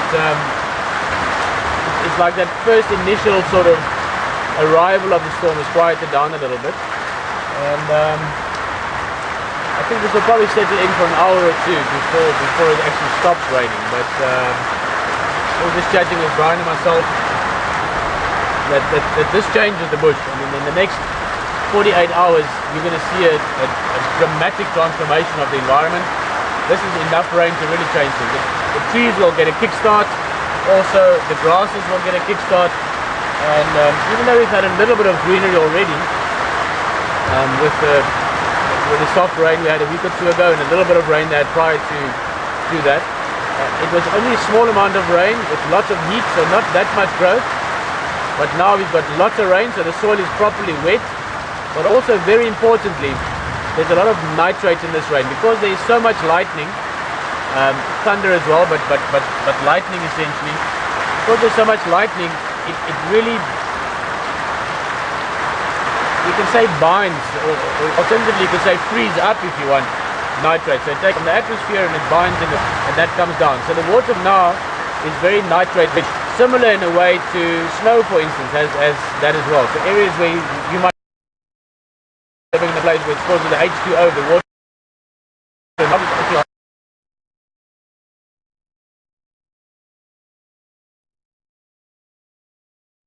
as that as well. So areas where you might be in a place where it's causing the H2O, the water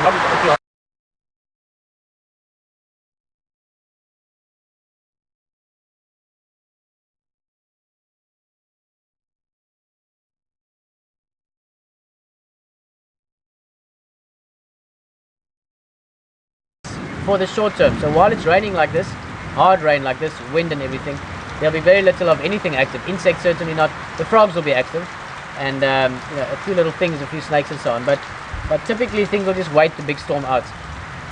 Once the rain stops, then the insects do come out, and over the next 48 hours, the insect population, literally, the general insect volume of the area will increase.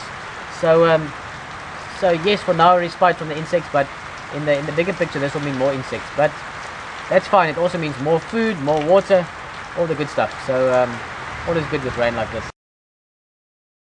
In the bigger picture, this will mean more insects. And I think what's happened here this afternoon with all the team is really fantastic. We've run through rain with cameras wrapped up in plastic and got it back into this room and sat down and had a talk to you. Now, I've got my my mobile phone here that they're going to send me questions. If there's any questions, please send them through, and I'll get them on my phone. I've just got to make sure I put it onto, just bear with me for a second, I should have had that all organised. I've got to put it onto a setting that doesn't auto lock, so we're all good there, and I can see them as they come through. I'll hear them, you'll probably hear them vibrate on the table. Wow, that was a storm, and that was fantastic. That's our first big rain, and it really was coming down. There was an extraordinary amount of water flowing under the carport, everything was getting wet, there was a bit of spray on the lens, the generator in the background, the rain on the roof. It's all good, it's all fine, and fantastic stuff. I just had a little bit of time to think about that message from my wife and son, which was pretty incredible. That's my sort of connection, first time I really connected on camera with my boy and my wife, and I think just what I'm going onto there is that is the wonderful thing about this live, broadcasting this live. There's nothing like it I've ever done before. There's something so magical about it, and when we're out with the wildlife and in nature, in that habitat, and it's even more extraordinary, because when did you ever think that you would be able to sit and watch a safari live and be on board that safari coming to you from another part of the world?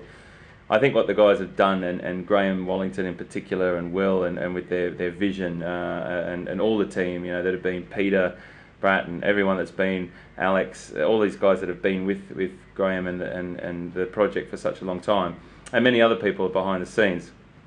Graham's wife Emily, huge player in this project as well. Extraordinary vision to think, you know, have a think about it. Okay guys, we're going to go out on a safari and we're going to have a big antenna out of the vehicle and we're going to try and broadcast. It's a big ask, and you know what, it works. And okay, we have some hiccups, we have some dropouts, but it's getting better and better and better, and I'm really proud of everyone that, I'm proud to be a part of this. And it is a really extraordinary experience I'll never forget. Even little things like what we just did, running around in the rain, making a plan. And that's Africa as well. Make a plan, make it work. And it's a real privilege to be on board with everything. So I want to do a little recap with you about what we've seen, and it's all becoming a bit of a blur. When I first started here on, I think it was the 1st of November, I think we hit the ground running. I thought it was going to be a very, very slow start. You know, you just start to see things, and then you hear there's encounters, or there's people having an encounter with some wildlife, and you hear it on the radio, and off you'll go, and we'll try and find them. Well, for VM and I, it was a bit of a the bar got put sort of up there very, very quickly when we ran into quarantine in that little location down that we showed you earlier in the broadcast this afternoon. And for me, that was probably one of my most special encounters with a leopard.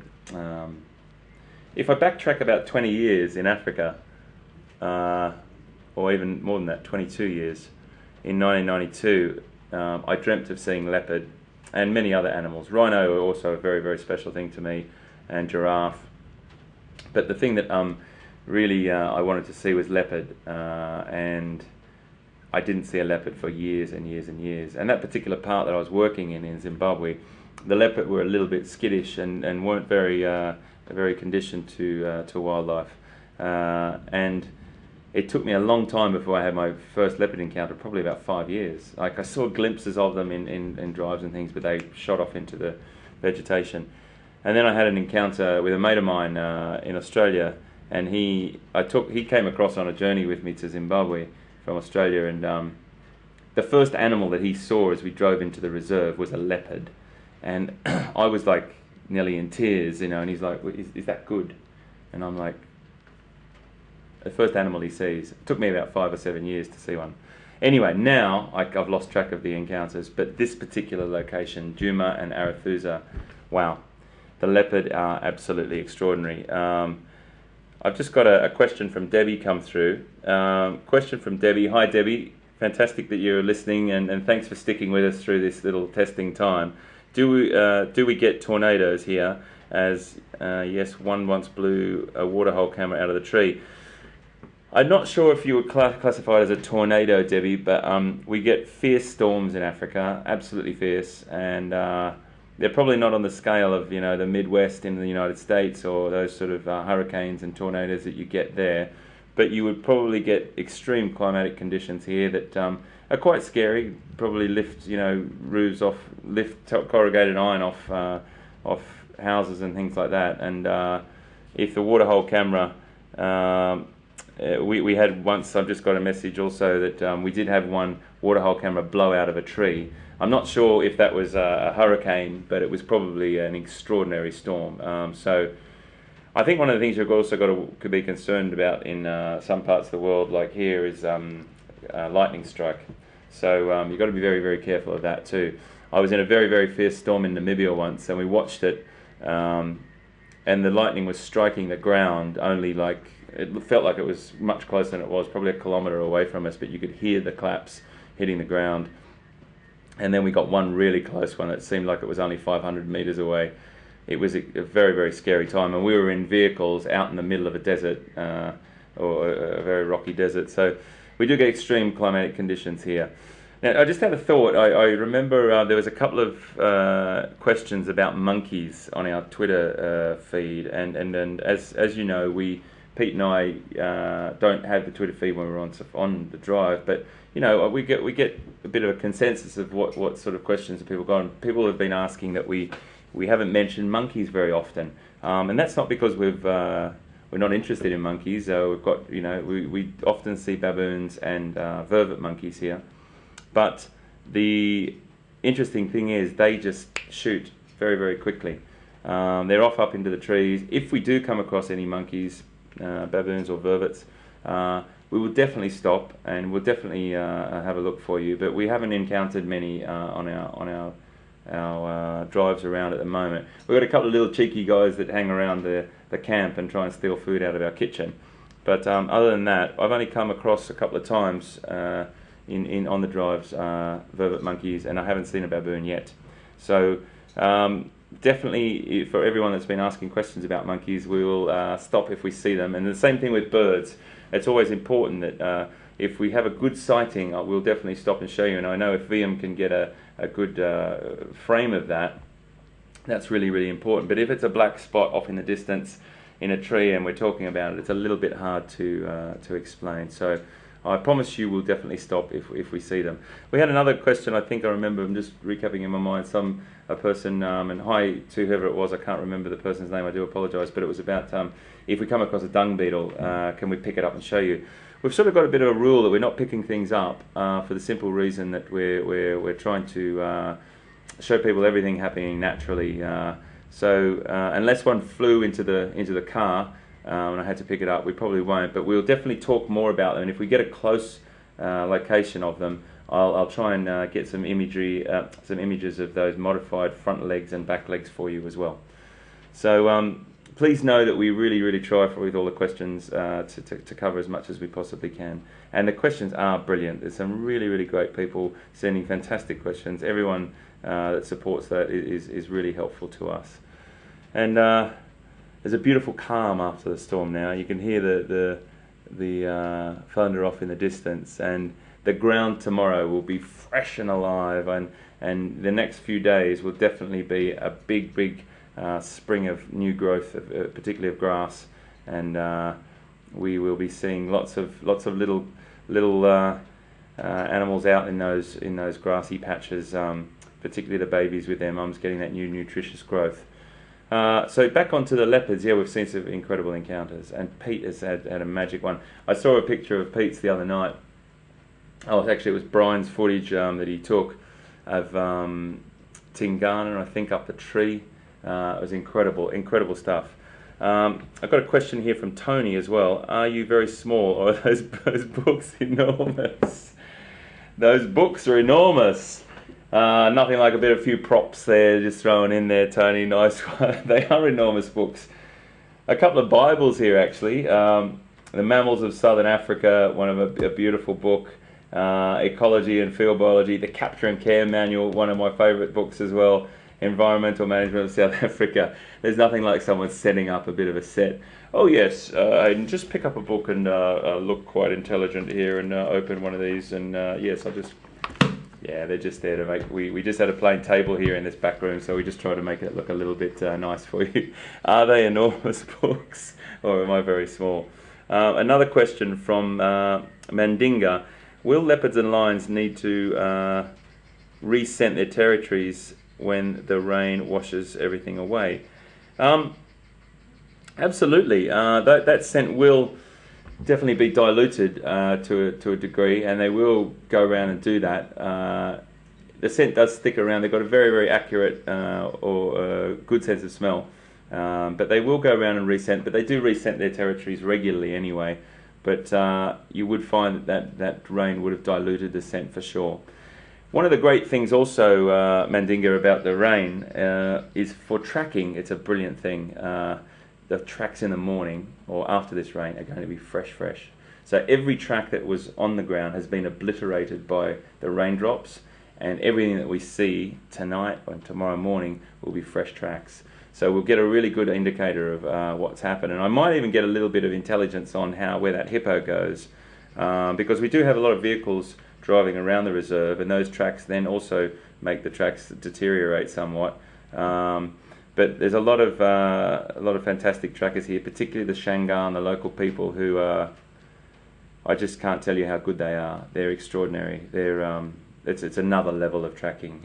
You've got simple tracking, which is the sort of stuff that I can do, and lots of people can do simple tracking. You go to another level of tracking that it's sort of putting the pieces together and starting to understand a little bit about the animal behaviour, what was here last night, and some of the conditions that have occurred and made that track either older or younger. And then you've got intuitive tracking, which is what we talked about before, using your intuition.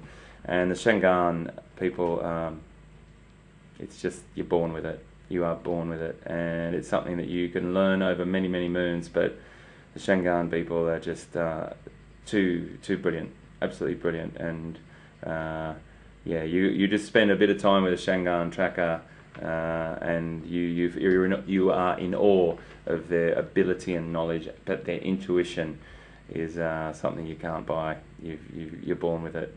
So good question there. I've got another question from Dina. What was my earliest animal encounter? I'll give you two answers to that, Dina. So I'll give you my first animal encounter when I was a child, and then I'll give you my first animal encounter in a zoological situation, and I'll give you my first animal encounter in Africa as well. My first animal encounter as a child was when my father and mother saw that I had a great fascination for animals, and my father bought me 4 baby chickens. So I blame all this on the humble chicken. And I learnt how to, the guys are all having a bit of a laugh about this because I loved chickens when I was young. I used to breed chickens. Sorry, I'm laughing at this. I'm going to share something with you that's, yes, an embarrassing moment. I used to breed poultry, and I used to take my chickens to poultry shows. So it is an embarrassing thing that I'm sharing with you. But you know what, I'm nearly 50 now. Will is behind camera doing this at the moment. I've shared it with all them, so I'll share it with you. I'm nearly 50 now, and I'm too old to be worried about that sort of thing. So I bought these 4 chickens, and I reared these chickens, and then I got more chickens, and my dad was great with building me like a poultry sort of house and everything, and I used to breed them and take my chickens to shows, and I won a championship with one of my chickens. That was my first animal encounter, okay, with a domestic animal.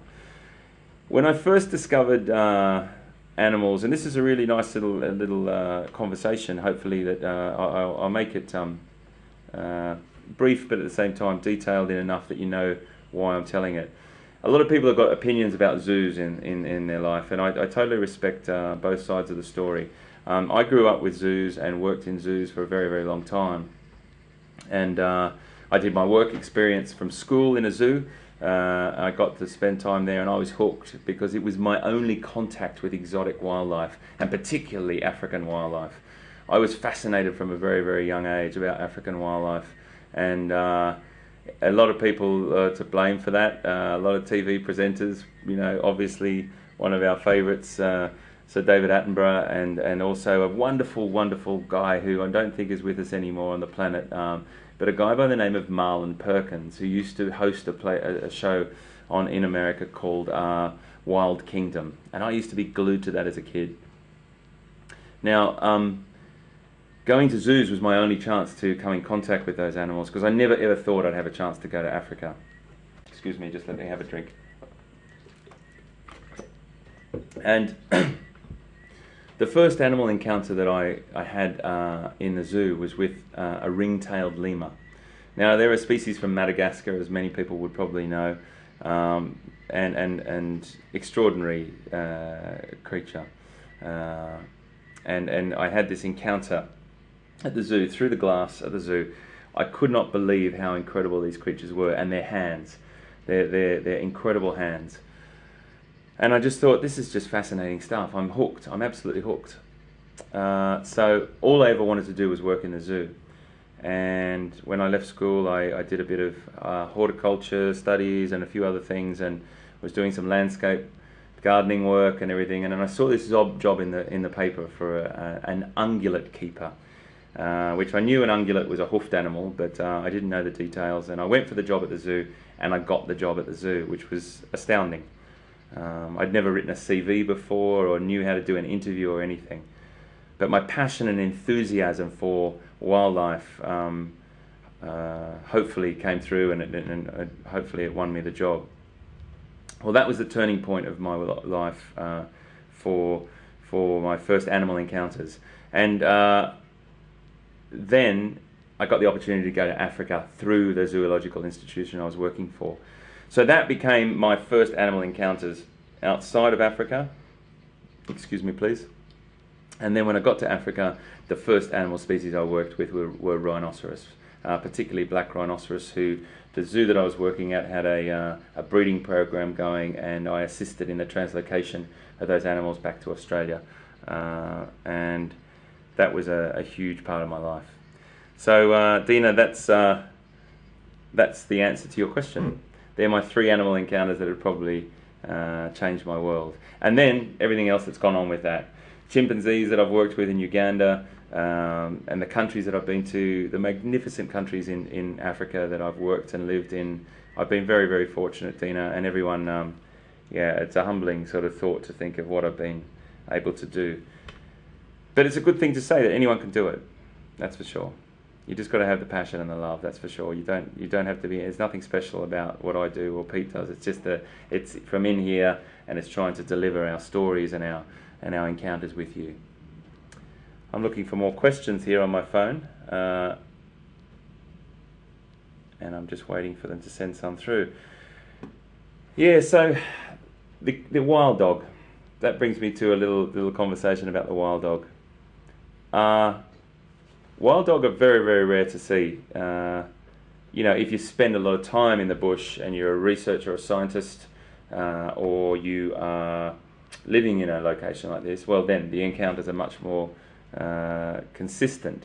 But when you come in on a project like what we have done for 3 months, we would have expected to potentially see wild dog, but not in the volume that we have in the last couple of weeks. So what we have seen has been quite incredible, and I just want to touch on it ever so quickly. The encounters that we had were quite extreme, and they were at points difficult to stomach. It was very, very hard to watch that impala swimming around and on her last legs type of thing, and everything that came after that. But I think what we need to sort of bring it all down to is a very, very nice sort of compartmental little box to understand that those wild dog are part of a very, very unique system here in this reserve, and everything that happened perfectly. It happened naturally, and that's what we're here to broadcast to you. That's what we're here to deliver to you. It's really important that you know that everything that we do here is real and honest, and what happened with those wild dog was real and honest, and we really, really appreciate everyone's comments, how we handled it, hopefully with respect to both the species, but it happened naturally. And then the next day, the same thing. Another live kill. That was a very, very exciting, I have to say. If we strip away everything, the excitement about what it was, we felt like we were with the wild dog pack. That was a very, very important thing to take on board. They were, and that comes back down to this thing about these animals being so habituated and familiar with the vehicles. So extraordinary encounters, and then VM's spot of the Lion Pride. Well, how good was that? How good was that? A tail flick just out of the corner of his eye, and we encountered a Lion Pride of nine lions, which was just an extraordinary time. We spent with them, and all the vehicles on the reserves had a chance to see them, and all the guests, and a really, really fantastic experience with those lions. And to be right amongst them one night, I think we got a question from somebody who was saying something along the lines of, I've just got another question come through, I'll answer yours, Savannah, right now. And hi, Savannah. At one point, someone said to me, do you feel a little bit unnerved or a little bit unsettled sitting amongst those lions? Well, I don't feel unnerved. I feel like, I feel quite small, that's for sure. But we were surrounded at one point by this pride. The male was sitting up a little bit away from us, but the 7 females and the 2 cubs were just sort of behind there. Yeah. And you could feel there was a lot of eyes on us. And if we were talking at a level like that, they're sort of pricking up their ears, and then they get comfortable and they sort of flop down and go to sleep. But there was one female that had her eyes on me, and she gave me a little bit of a look to say, like, you know, that's close enough. And we just stayed close enough, and we were very, very, very respectful there. But the lens of the camera as well, they sort of look into like that, and they look right down the iris, and they sort of see inside there, and they might see a reflection of themselves or something, but they definitely do look at the camera a lot like that. So that was a pretty extraordinary encounter. Okay, we've got a question from Savannah. What has been your favourite part if the drives... What has been your favourite part of the drive so far? What has been my favourite part of the drive so far? I'd have to say it's two encounters.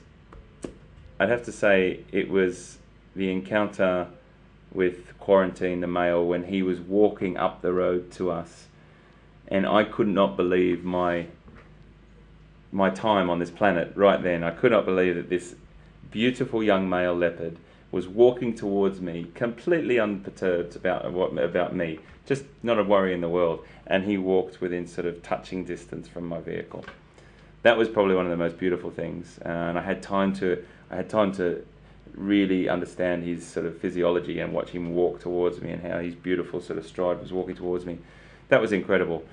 The other thing I have to say, as much as we've seen loads of babies born on television and all these different things, to be live when those two wildebeests were born yesterday morning, that was quite a special moment. And not sort of, you know, talking about it in getting all gushy and gushing, about it, but that was a pretty extraordinary thing to see, and to be able to deliver live across the globe.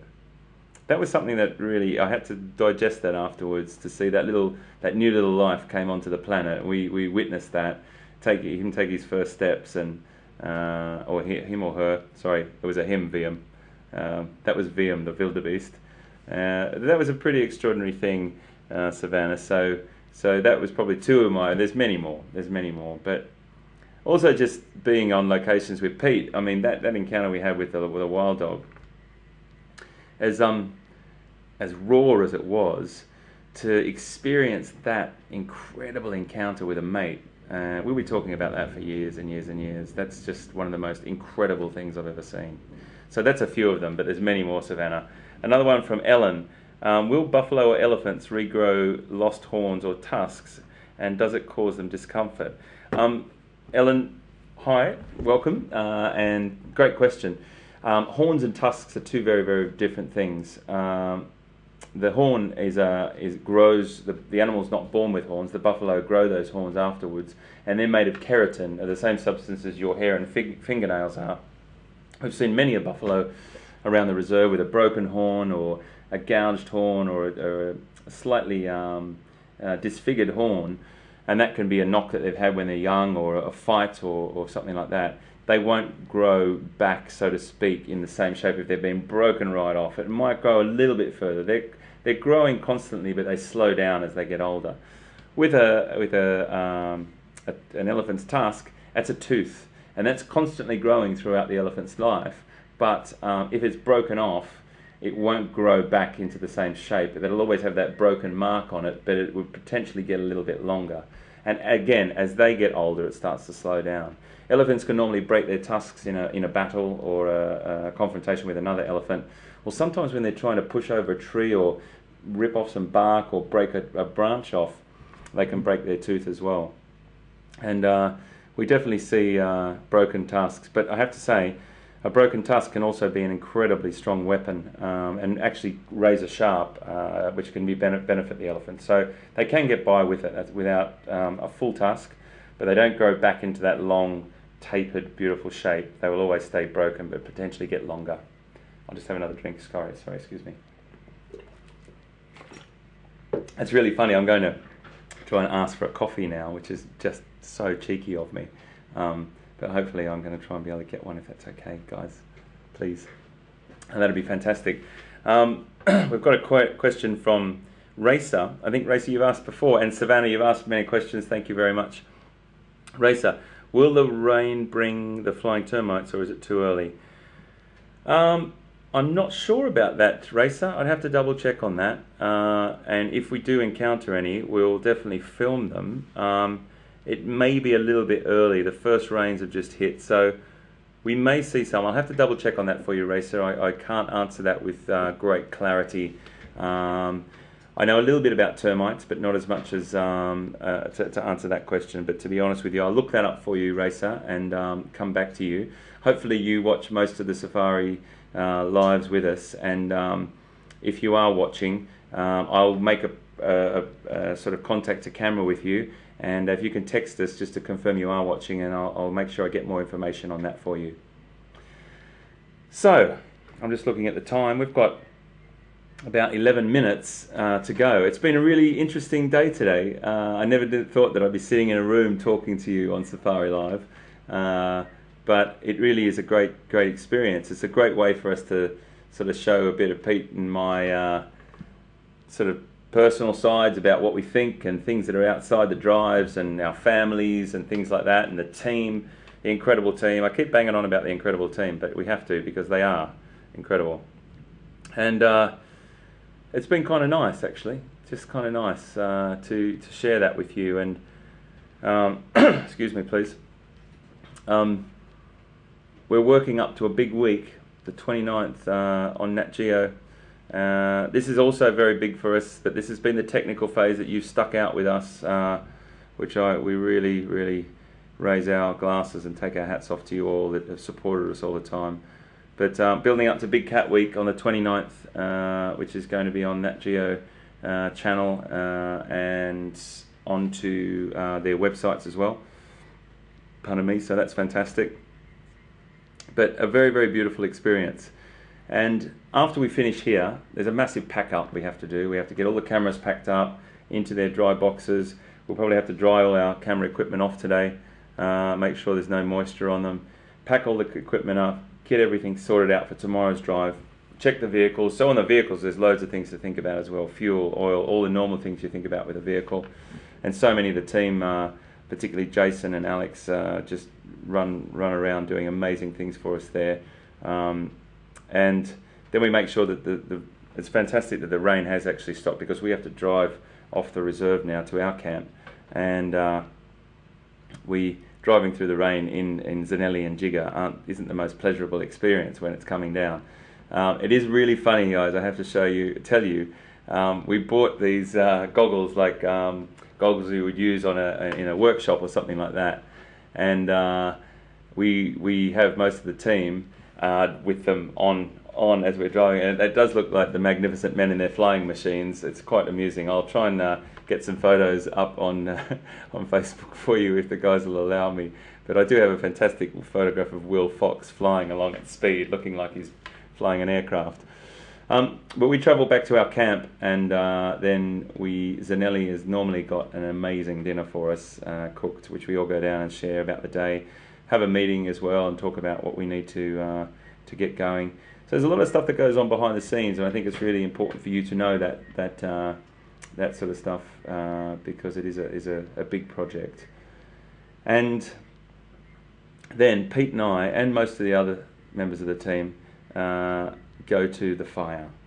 And the fire is a very special place, because to me it's the talking or chatting or listening area, and just chill out area where you can watch the fire. And that bush television for me is one of the most beautiful things on the planet.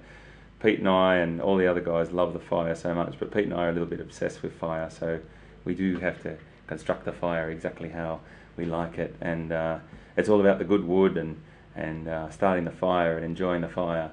So that's a really lovely time as well. And then we hit the hay and we sleep, and we get up at 4 o'clock and we do it all again, and it's an absolute pleasure to do. I'm just looking, I've got another question here.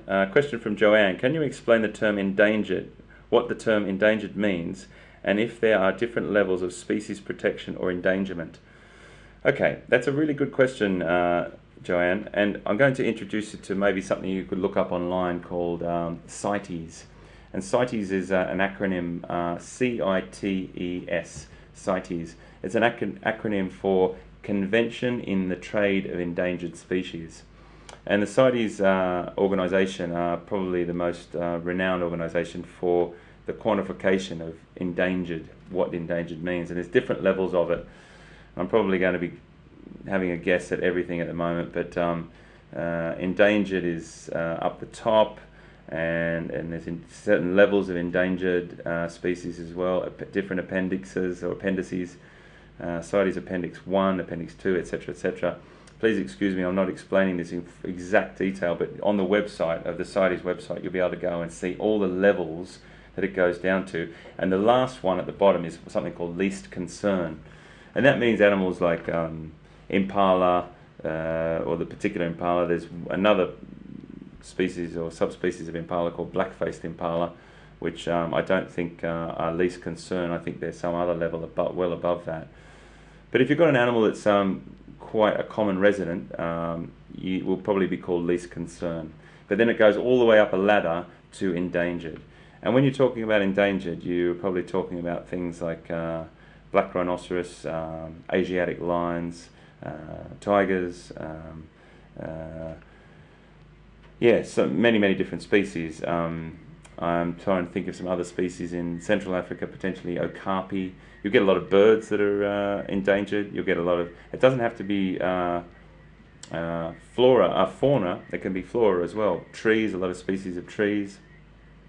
And let's not forget about the invertebrates as well. There's, we always think of the big things, but many different species of reptiles could be endangered as well. So reptiles and invertebrates and amphibians and things like that. So it's a very, very complex subject, but if you go onto the CITES website, you will get all the lists. So last time I was on there, you type in the country, I think, and then you'll get a list of all the different things that are endangered.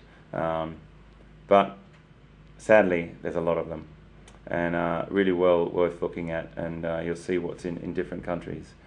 We've got a question also, but a really great question, Joanne. Thank you very much for that, because it's something that I don't always bring up unless someone asks about it, but it's a very, very important thing to know about. Question from Philip: will the rain bring out frogs and toads?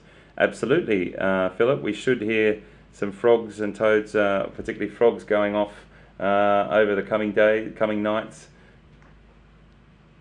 I'm not sure if I can hear them now.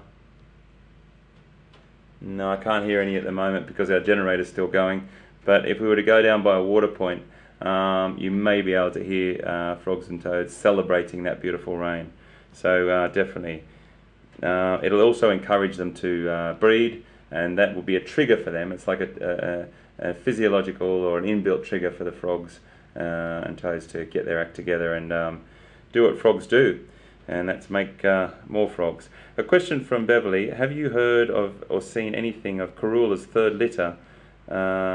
Is it Shivambalana and Shivinzi? I haven't. Will, have you heard? No, they're not around at the moment. We haven't seen them for about a year and a half now. Okay. Will's just come into the room on that question, coincidentally, Beverly, and we haven't seen them for about a year and a half now. So if we do, of course, we'll bring that to you. And Will's just telling me we've got about 5 minutes. So it's going to be a little bit tricky to count down, and I'm probably going to have to hold a television smile for you for about 10 seconds as Will comes in and gives me that countdown. But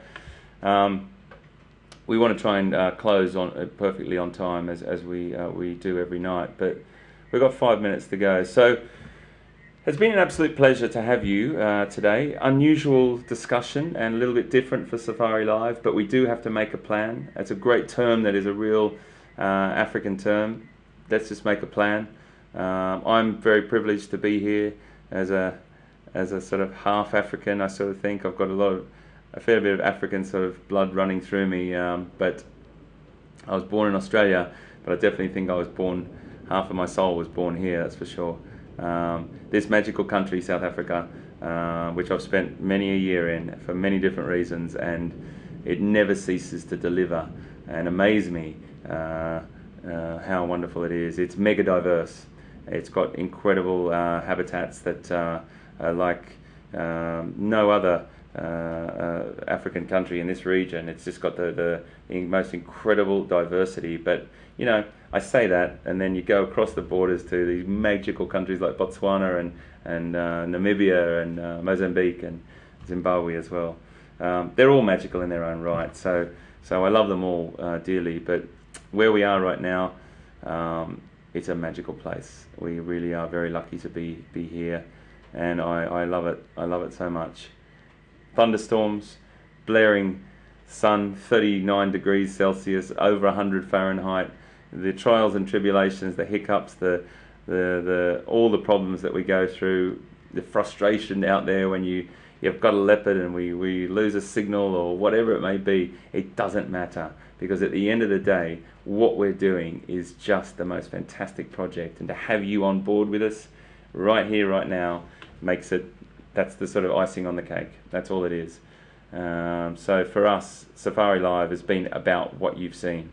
It's been those moments where we saw those births of those wildebeests. It's been those moments about all those different encounters with all those different animals, and too many to remember, actually. I haven't pulled my camera out as much as I probably should have, because I've just been in awe of these close encounters that we've been having, and then to hear my boy and my wife online today. That was very special, very special. So I'm probably going to start saying farewell to you. Tomorrow I've got 2 minutes. VM's just held up 2 minutes to me. I want you to come back. We really, really look forward to having you back with us tomorrow morning if you can, wherever you are in the world. If it's morning or evening or afternoon for you, thank you so much for being with us, and thank you so much for supporting us. And we're really looking forward to having you on board through Big Cat Week as well. I know Pete sends his best, and I'm going to sign off for him as well. He's a cracking fella. He's an amazing guy to be around, and we all enjoy his company immensely. And Pete has just taught me so much about this area, which has been an incredible thing as well, as have you with a lot of the leopard and all your emails and tweets. So I'm looking forward to tomorrow morning, waking up fresh, beautiful, rained on Africa, and I really can't wait to have you on board again. How long have we got? We've got 1 minute, VM. See if I can time this perfectly. I'm waiting for VM's going to give me the 5 countdown, and we'll hopefully close out perfectly for you. Thanks again. If you've got questions for us, always send them to questions@wildearth.tv, or you can tweet us at Safari, #SafariLive. You can get messages to us through there. You can check everything out on the Nat Geo website, on the WildEarth.tv website. Just thanks for the support, everyone, and we really, really love doing this for you. It's a brilliant thing, and I'm really, really proud to be working with this team and working on this magnificent project called Safari Live. All I can say is thank you very much, and I'm waiting for this countdown, and I'm waiting for how long we've got to go, mate. What do we got? 10 seconds. So that's it from me, guys, and that's it from Pete and all the team here in South Africa in Sabi Sands. We'll see you tomorrow morning. Can't wait to be with you again. Take care, and we'll see you on Safari Live.